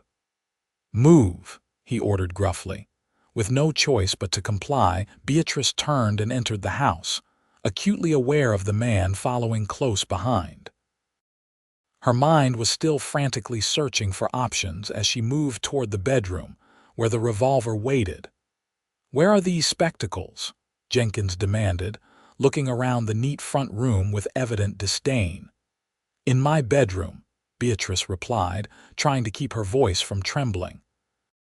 "Just through there," he grunted, gesturing for her to lead the way. As they entered the bedroom, Beatrice moved toward the dresser where her few personal items were kept, opening the top drawer as if searching for spectacles she didn't actually need. "Hurry up," Jenkins growled. "Mr. Blackstone don't like to be kept waiting." "Just a moment," Beatrice said, her fingers closing around the cool metal of the revolver hidden beneath a folded shawl. "I need to." The sound of hoofbeats interrupted her many horses approaching at speed, accompanied by shouts and the unmistakable bellow of cattle. The cattle drive, returning early, Zachary. Jenkins moved to the window, distracted by the commotion outside. In that moment of inattention, Beatrice withdrew the revolver, thumbing back the hammer as Zachary had taught her. "Step away from the window," she ordered, her voice remarkably calm despite the thundering of her heart.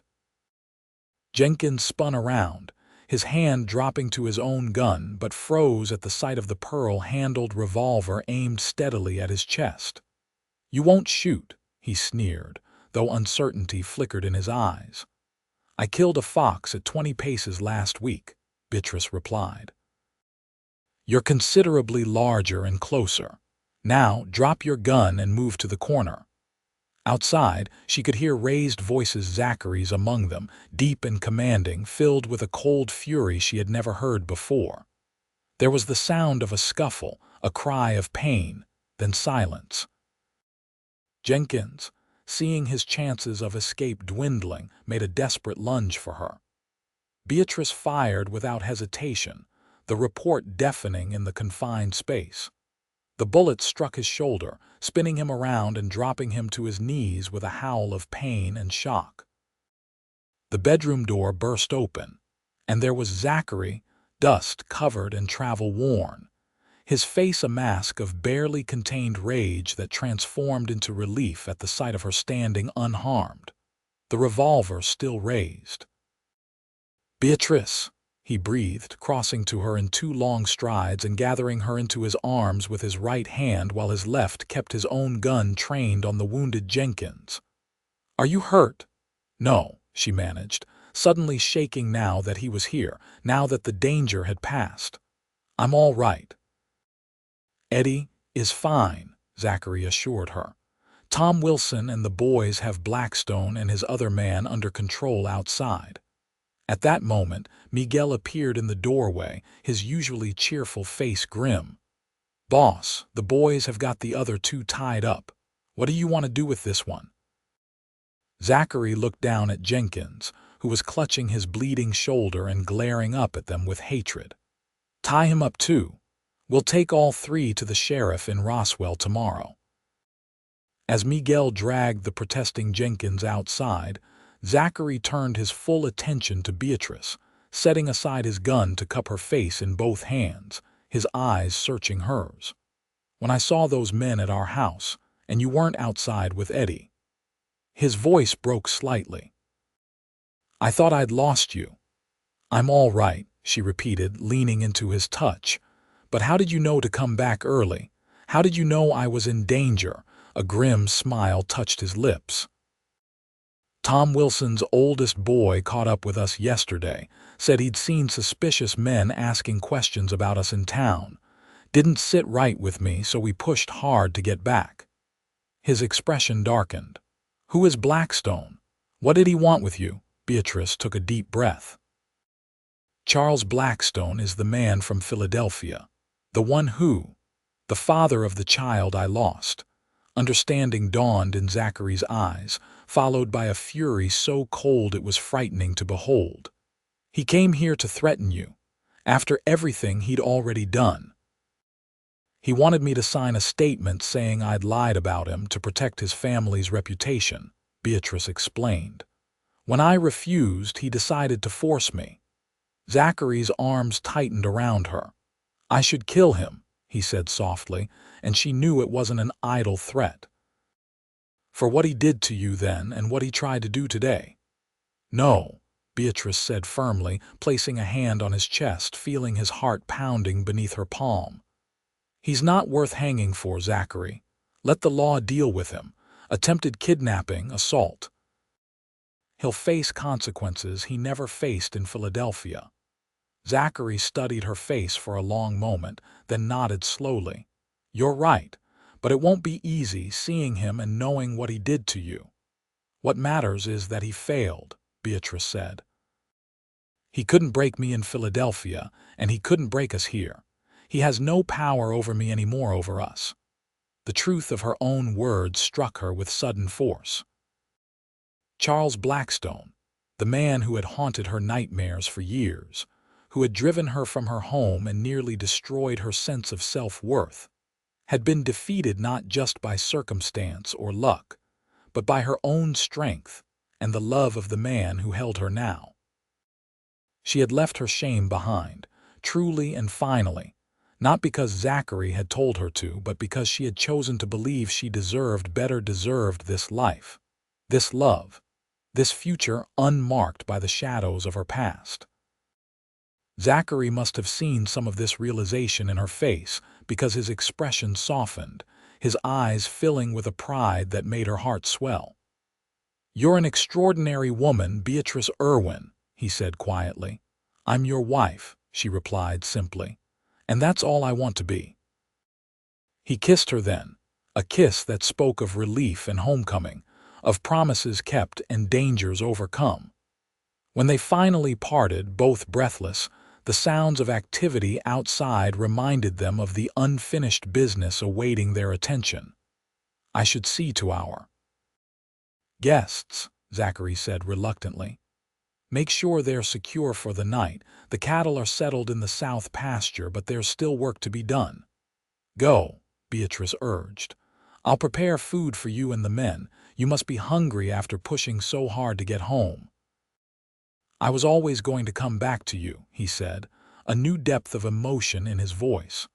"Always, Beatrice." Outside, the ranch had transformed into a flurry of activity.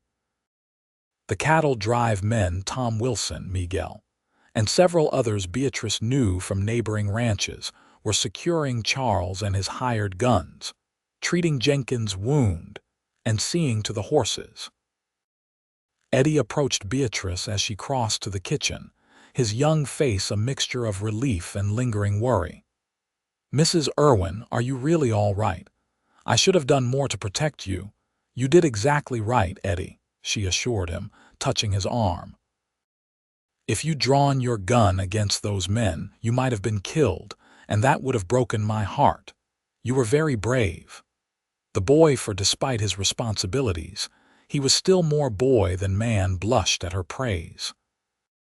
The boss was something to see when he rode up and saw what was happening. Never seen a man move so fast or look so dangerous. That fancy Eastern fella nearly fainted when the boss grabbed him off his horse. Beatrice could well imagine it. Zachary in a fury would be a terrifying sight, especially to someone like Charles, who had never faced real danger or physical confrontation.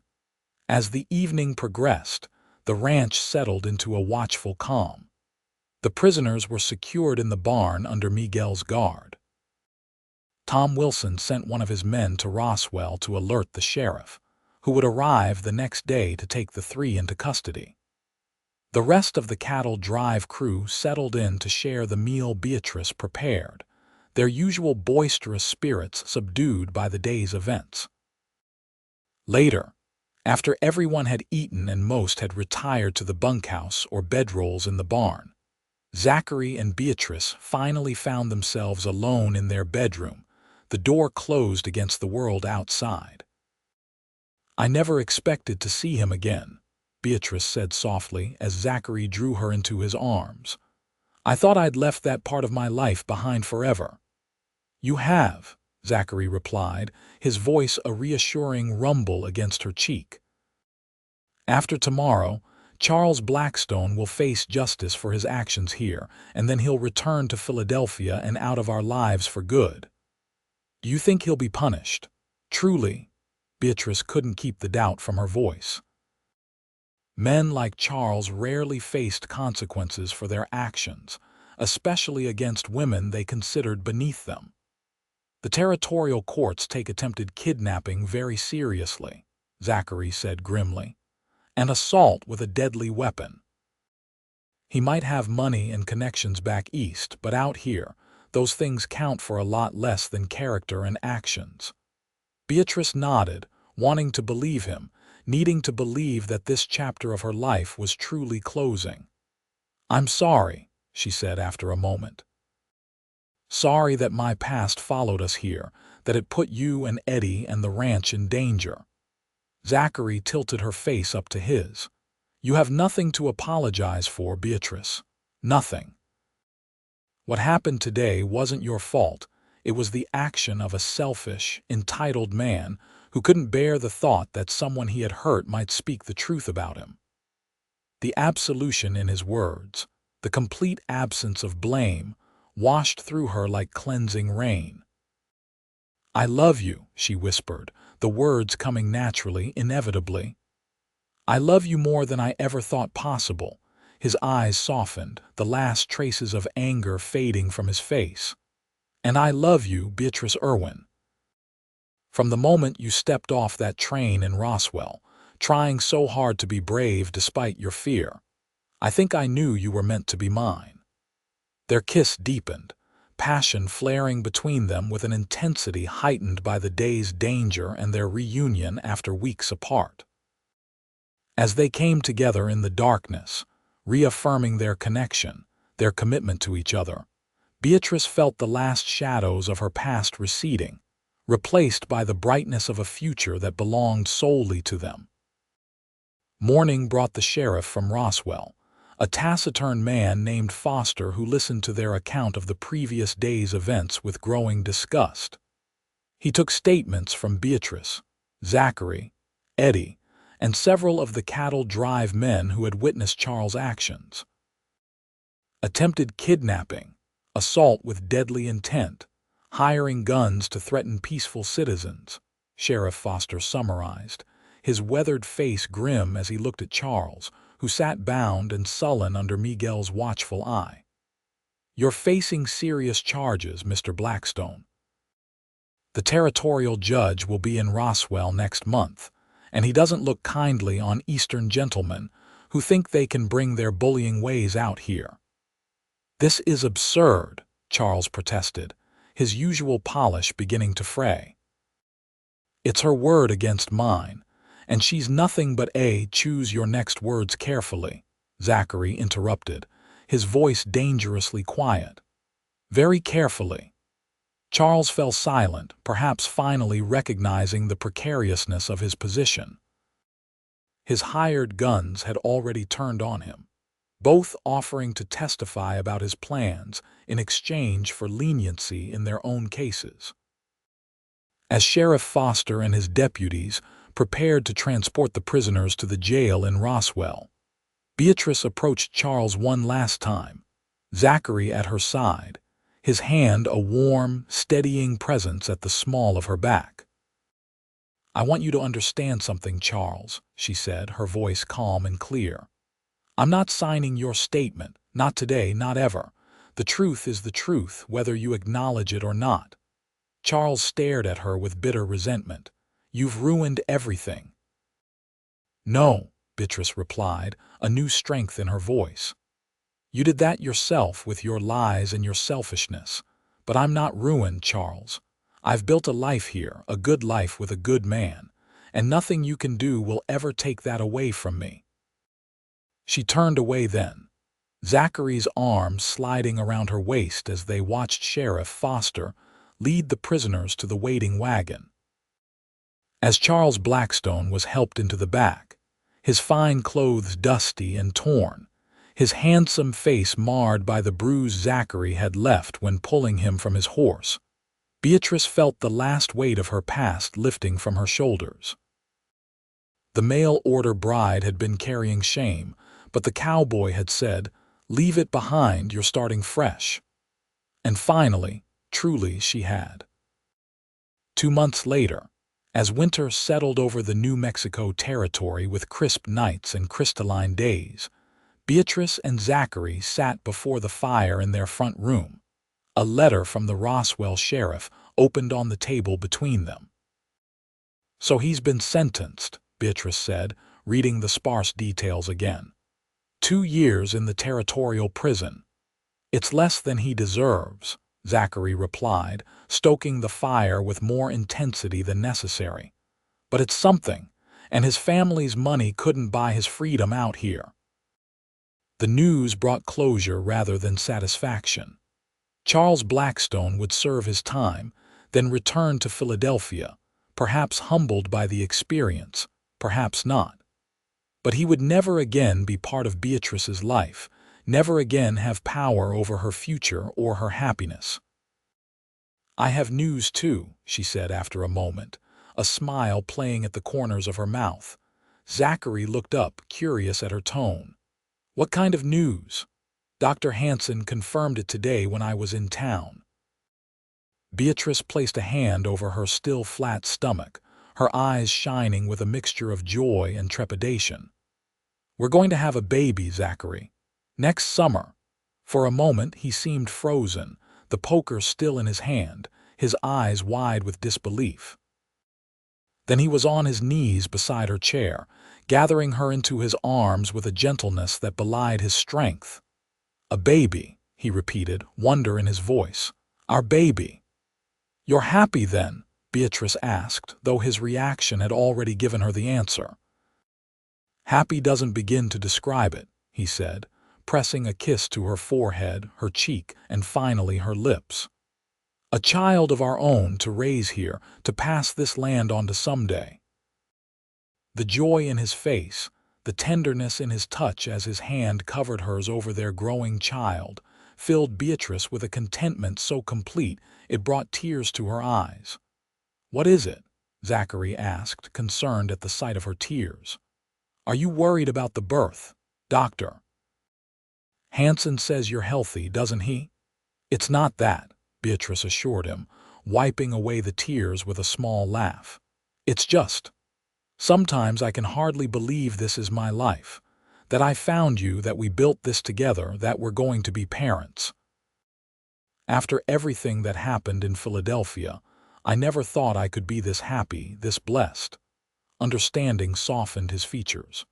"You deserve every happiness, Beatrice, every blessing, and I intend to spend the rest of my life making sure you never doubt that again." As winter gave way to spring, and spring to the heat of summer, Beatrice's body changed with the seasons, her belly swelling with new life. The ranch flourished, 2 calves born healthy and numerous, crops planted in the expanded garden yielding bountifully, improvements to the house making it more comfortable and welcoming with each passing month. On a sweltering August day, with Martha Wilson and Dr. Hanson in attendance, Beatrice brought their son into the world, Daniel Zachary Irwin, named for Zachary's father and himself, a strong, healthy boy with his father's blue eyes and a lusty cry that declared his presence to the world without hesitation. When Zachary held his son for the first time, the look of awe and love on his face was something Beatrice knew she would remember until her dying day. This man who had built a ranch from nothing, who had faced danger and hardship without flinching, was utterly transformed by the tiny bundle in his arms, humbled and exalted at once by the miracle of new life. "He's perfect," Zachary whispered, gently touching the downy head with a finger that seemed enormous next to the baby's delicate features. "Perfect, just like his mother." As Beatrice watched her husband and son, exhausted but deeply content, she thought about the journey that had brought her here from the desperate young woman who had answered an advertisement for a mail-order bride to the wife and mother she was today. The path had not been easy or straight, marked by shame and fear as well as courage and hope, but it had led her to this moment, this family, this love. "Thank you," she said softly to Zachary as he carefully returned Daniel to her arms. "For what?" he asked, settling beside her on the bed, his arm around her shoulders, his eyes never leaving their son's face. "For seeing me," Beatrice replied simply. "For looking past what I'd done and what had been done to me and seeing who I could be, who we could be together." Zachary pressed a kiss to her temple. "That first day when you stepped off the train in Roswell, I saw a woman carrying more than just that battered old trunk. I saw someone carrying a burden no one should have to bear alone." His voice deepened with emotion. "All I did was offer to share it, to help you set it down so you could walk more freely into the future." "You did much more than that," Beatrice said, leaning into his strength, their son cradled between them. "You gave me a home, a purpose, a place to belong. You gave me back myself." Outside their window, the New Mexico sun blazed across the landscape they had claimed as their own, the land that would someday belong to the child in her arms and perhaps other children yet to come. The future stretched before them, bright with promise and possibility, unburdened by the shadows of the past. The mail-order bride had been carrying shame, and the cowboy had said, "Leave it behind, you're starting fresh." And together, they had built a life worth leaving everything behind for a life of love, purpose, and belonging that neither could have imagined when their journey began.